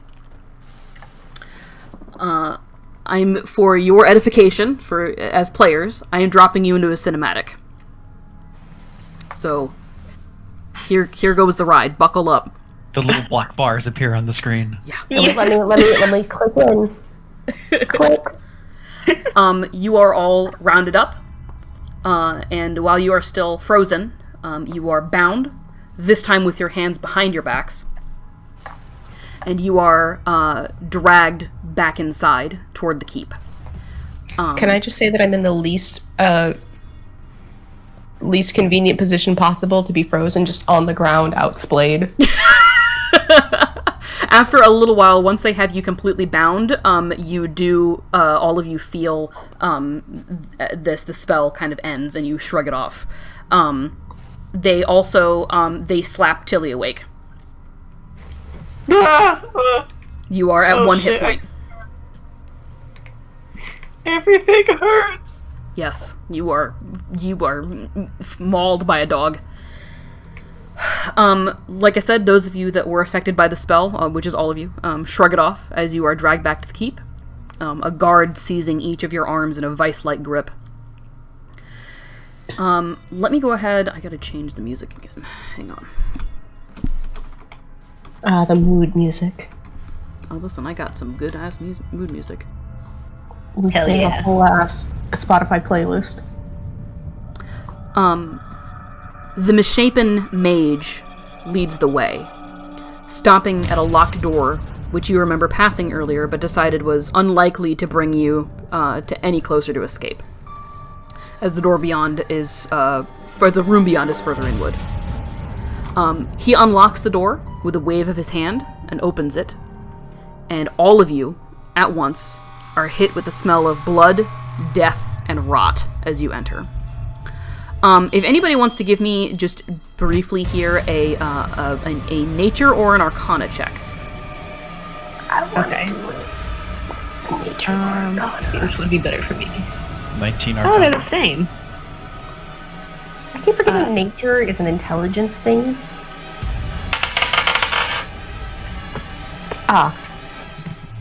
It's a 17 for nature. Okay. That nat 20. Okay. Yeah, Nat yeah, 20. Nicholas. Alright. 2. Okay. Vol, what did you get? For nature. I got a 19 19, arcana. okay. So, Vol,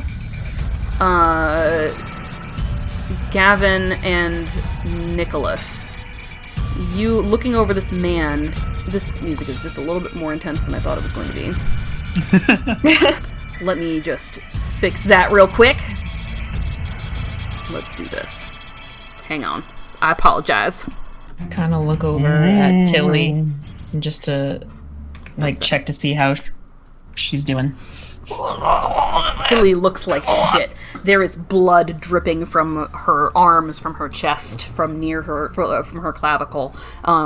There's blood coming out of her nose. Just looks like absolute ass.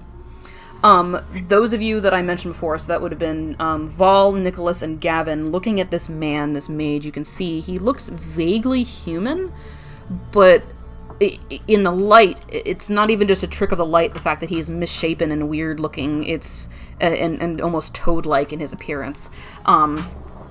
You get the impression, just based on looking at him, he is probably a Keondi. Which is a type of person similar to an ASMR or a tiefling, but this one is plain touched by a Slaadai, which is a being of chaos. The chamber before you that you are being brought into has no windows and is only lit with a series of low-burning candles. There is an arcane circle carved into the floor in the middle of the room. Is anybody interested in doing an Arcana check? Sure. Yes. 11. 24. 24. Nat 20. Okay, nat 20. So, kind of going from the ground up, Vol, hard to say, you're kind of, how is Vol feeling right now? Are you panicking? Is it safe to say that you're, like, not in a good, in good sorts? No, I'm not okay with this. Okay, yeah. So in your panic, you can't really tell exactly what it is, maybe transmutation or enchantment. Gavin, did you roll as well? Was that you? I rolled 24 Arcana. 24 Arcana. So both Ren and Gavin, you are pretty sure this looks like necromancy. Wow. Makes sense that I rolled a 24. This is right up my alley. You recognize it. Ren, who has never learned how to shut the fuck up, is like, wow, that's dead people magic. All right. At the center. Just like dead ass out in the middle of the room. Some of the guards kind of look at each other like, how the fuck did they know that? At the center of this circle, this arcane sigil, sit 3 ceramic pots, which are surrounded by a pool of drying blood. The room is otherwise barren, except for a group of about 6 individuals, each of which are swaying gently as they stand with their backs to you near one of the walls. "I will say, I commend your efforts," says the mage as he approaches the center of the room and rolls up his sleeves. "It is mortal nature to fight in the face of certain death. I know this instinct better than most, I assure you. That's why we're all here." He points at Gavin and beckons the guards closer. Gavin, you are being dragged toward the center of this room. You can see him, he's just kind of muttering to himself at this point. Okay. Almost like he's saying possibly a religious prayer. "There is a poem," the man says as the guards force Gavin to his knees. "A poem which I believe is appropriate given the circumstances. Your poetry sucks! Do not go gentle into that good night. Old age should burn and rage at close of day." He opens one of the ceramic pots and produces a handful of soil, which he then sprinkles over Gavin's head. "Rage, rage against the dying of the light." He reaches into another pot and cups a handful of brackish water and pours it over Gavin. "Though wise men at their end know dark is right." The 2 guards that are on either side of Gavin, you watch as they pry Gavin's mouth open and force feed him a black stone from the 3rd pot. "Because their words had forked no lightning, they..." He pulls a thin blade from the arm of his robes, and as he slits Gavin's throat from ear to ear, he says, "Do not go gentle into that good night." Oh. Gavin's body convulses and collapses on the ground, and the guards begin to cut him free from his bonds. You watch as the blood drains from his throat, as his chest heaves for the air it cannot breathe in, as his wild eyes grow lifeless. And then, after a beat of horrid silence, there is another gurgle. He moves again, gets to his feet like a puppet, and coughs, sending a spray of blood spattering on all of you from his neck and his mouth simultaneously. The mage gestures for him to move toward the wall, and you realize for the first time that the individuals standing with their backs facing you are all dead and undead, just like the corpse that was once Gavin. One of the guards that's holding the rest of you clears his throat. Another, Sebastian. The mage shakes his head and smirks at the guard. I appreciate your faith in me, but my power is not limitless, and I need to rest. He gestures at the lot of you. Bring them back to the brig. Double the security. Shackle their hands again. Separate them. I want someone competent on guard this time. He casts a gaze over each of you. I'll deal with you lot tomorrow night. And that is where we're going to go ahead and end the session. Damn, I can't believe this is going to be a 2-shot.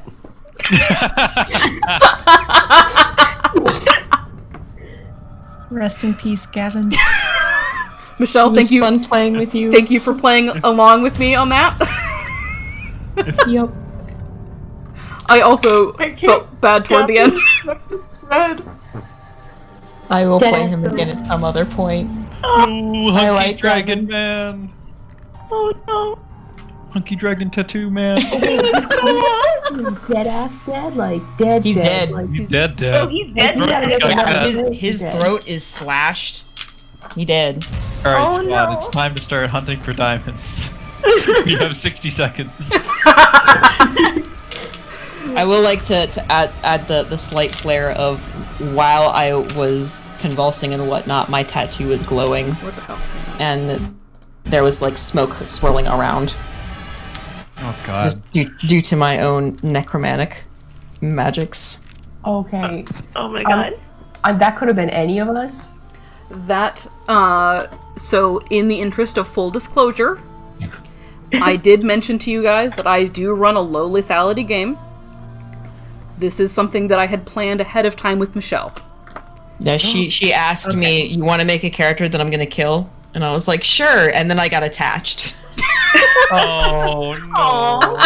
But I'm also attached. He was so big and could have held us Yeah. all. Nice. When you said his name was Gavin, I was immediately like, oh, oof, ouch. Yeah. Because of the Gavin and, Because the other in Songwind. Oh yeah. oof, oops. Didn't mean to act. I was like, ooh, I did not mean to overlap character names.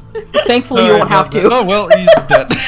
Yeah, so I basically, I in the interest of full disclosure, like I said, I approached Michelle ahead of time, and Michelle has another character, her actual character.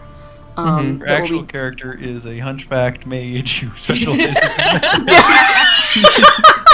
No, I am playing the undead version of Gavin. Undying, bitches. Oh yeah. So this is a license for us to not have to. Okay, but I know it's technically licensed for us to not have to hunt down a diamond and like revive him and shit. But like, high key, level 20. I could do it. Someone gets a wish spell. I mean, yeah, you could. Bring him back. Fuck, Make I had it questions for possible. Gavin. Me. You could. Yeah, Jesus. I got so attached to this character. I kept adding more and more shit. And it's just like, oh, he's so cool. He's got this tattoo, and it glows, and he's got all these different things to him. And, oh, I'm probably never going to be able to tell everybody about all of this, but it's super cool. We could have gone to the far north, and we could have just taken turns cuddling with Gavin. To stay warm. I mean, he's muscular. He's not hairy or warm. Okay, no, muscle makes... Actually, he's probably quite cold. Right. Like, even before. I didn't really use any of his cold magics, but his magics are specifically necrotic and then frost. With one wind. You're like, listen, I'm looking for affection. I'm sure you'll get affection at some point. I'm looking for tender in this D&D. I want. I mean, if you want to romance Gavin, it's a little bit late, but next time I'll play him. I'm not talking about romance. I just mean the pure thrill of trusting someone. That's an unrealistic expectation. Did you guys have fun? Yes. Yes. I'm sad that Gavin died, though. I am too. Yeah. He's such a like- cool character. Very quickly as the game started, I was like, oh no. Oh no. I went into this game with the goal of making you guys attached to him. Of playing him like a jerk and then slowly showing that he was, like, he had heart. Thank you for being my co-conspirator in this, Michelle. Damn, I feel like I just got. I feel like this is payback. It might be. And he was so nice to Tilly. He had your back. Got Big Brother vibes. Yeah. Looking forward to like that relationship growing with the group. I love playing those big brother vibes. But hey, real my character other has character's little pretty cool brother too. Yeah, other character is great. You're gonna like the other character. Yeah. The character comes in, everyone's like, not really feeling it. The other thing I was thinking about doing in that combat was casting Fog Cloud, which may have fucked up your plans. I would have figured out some way. You can't hold person if you can't see them, I think, right? No, you can't, but I would have figured something out. Yeah. Either way, I appreciate that cinematically, A, everyone failed, and B... Yeah. Alright, I'm gonna go ahead and stop the recording. Thank you guys very much. That was a lot of fun.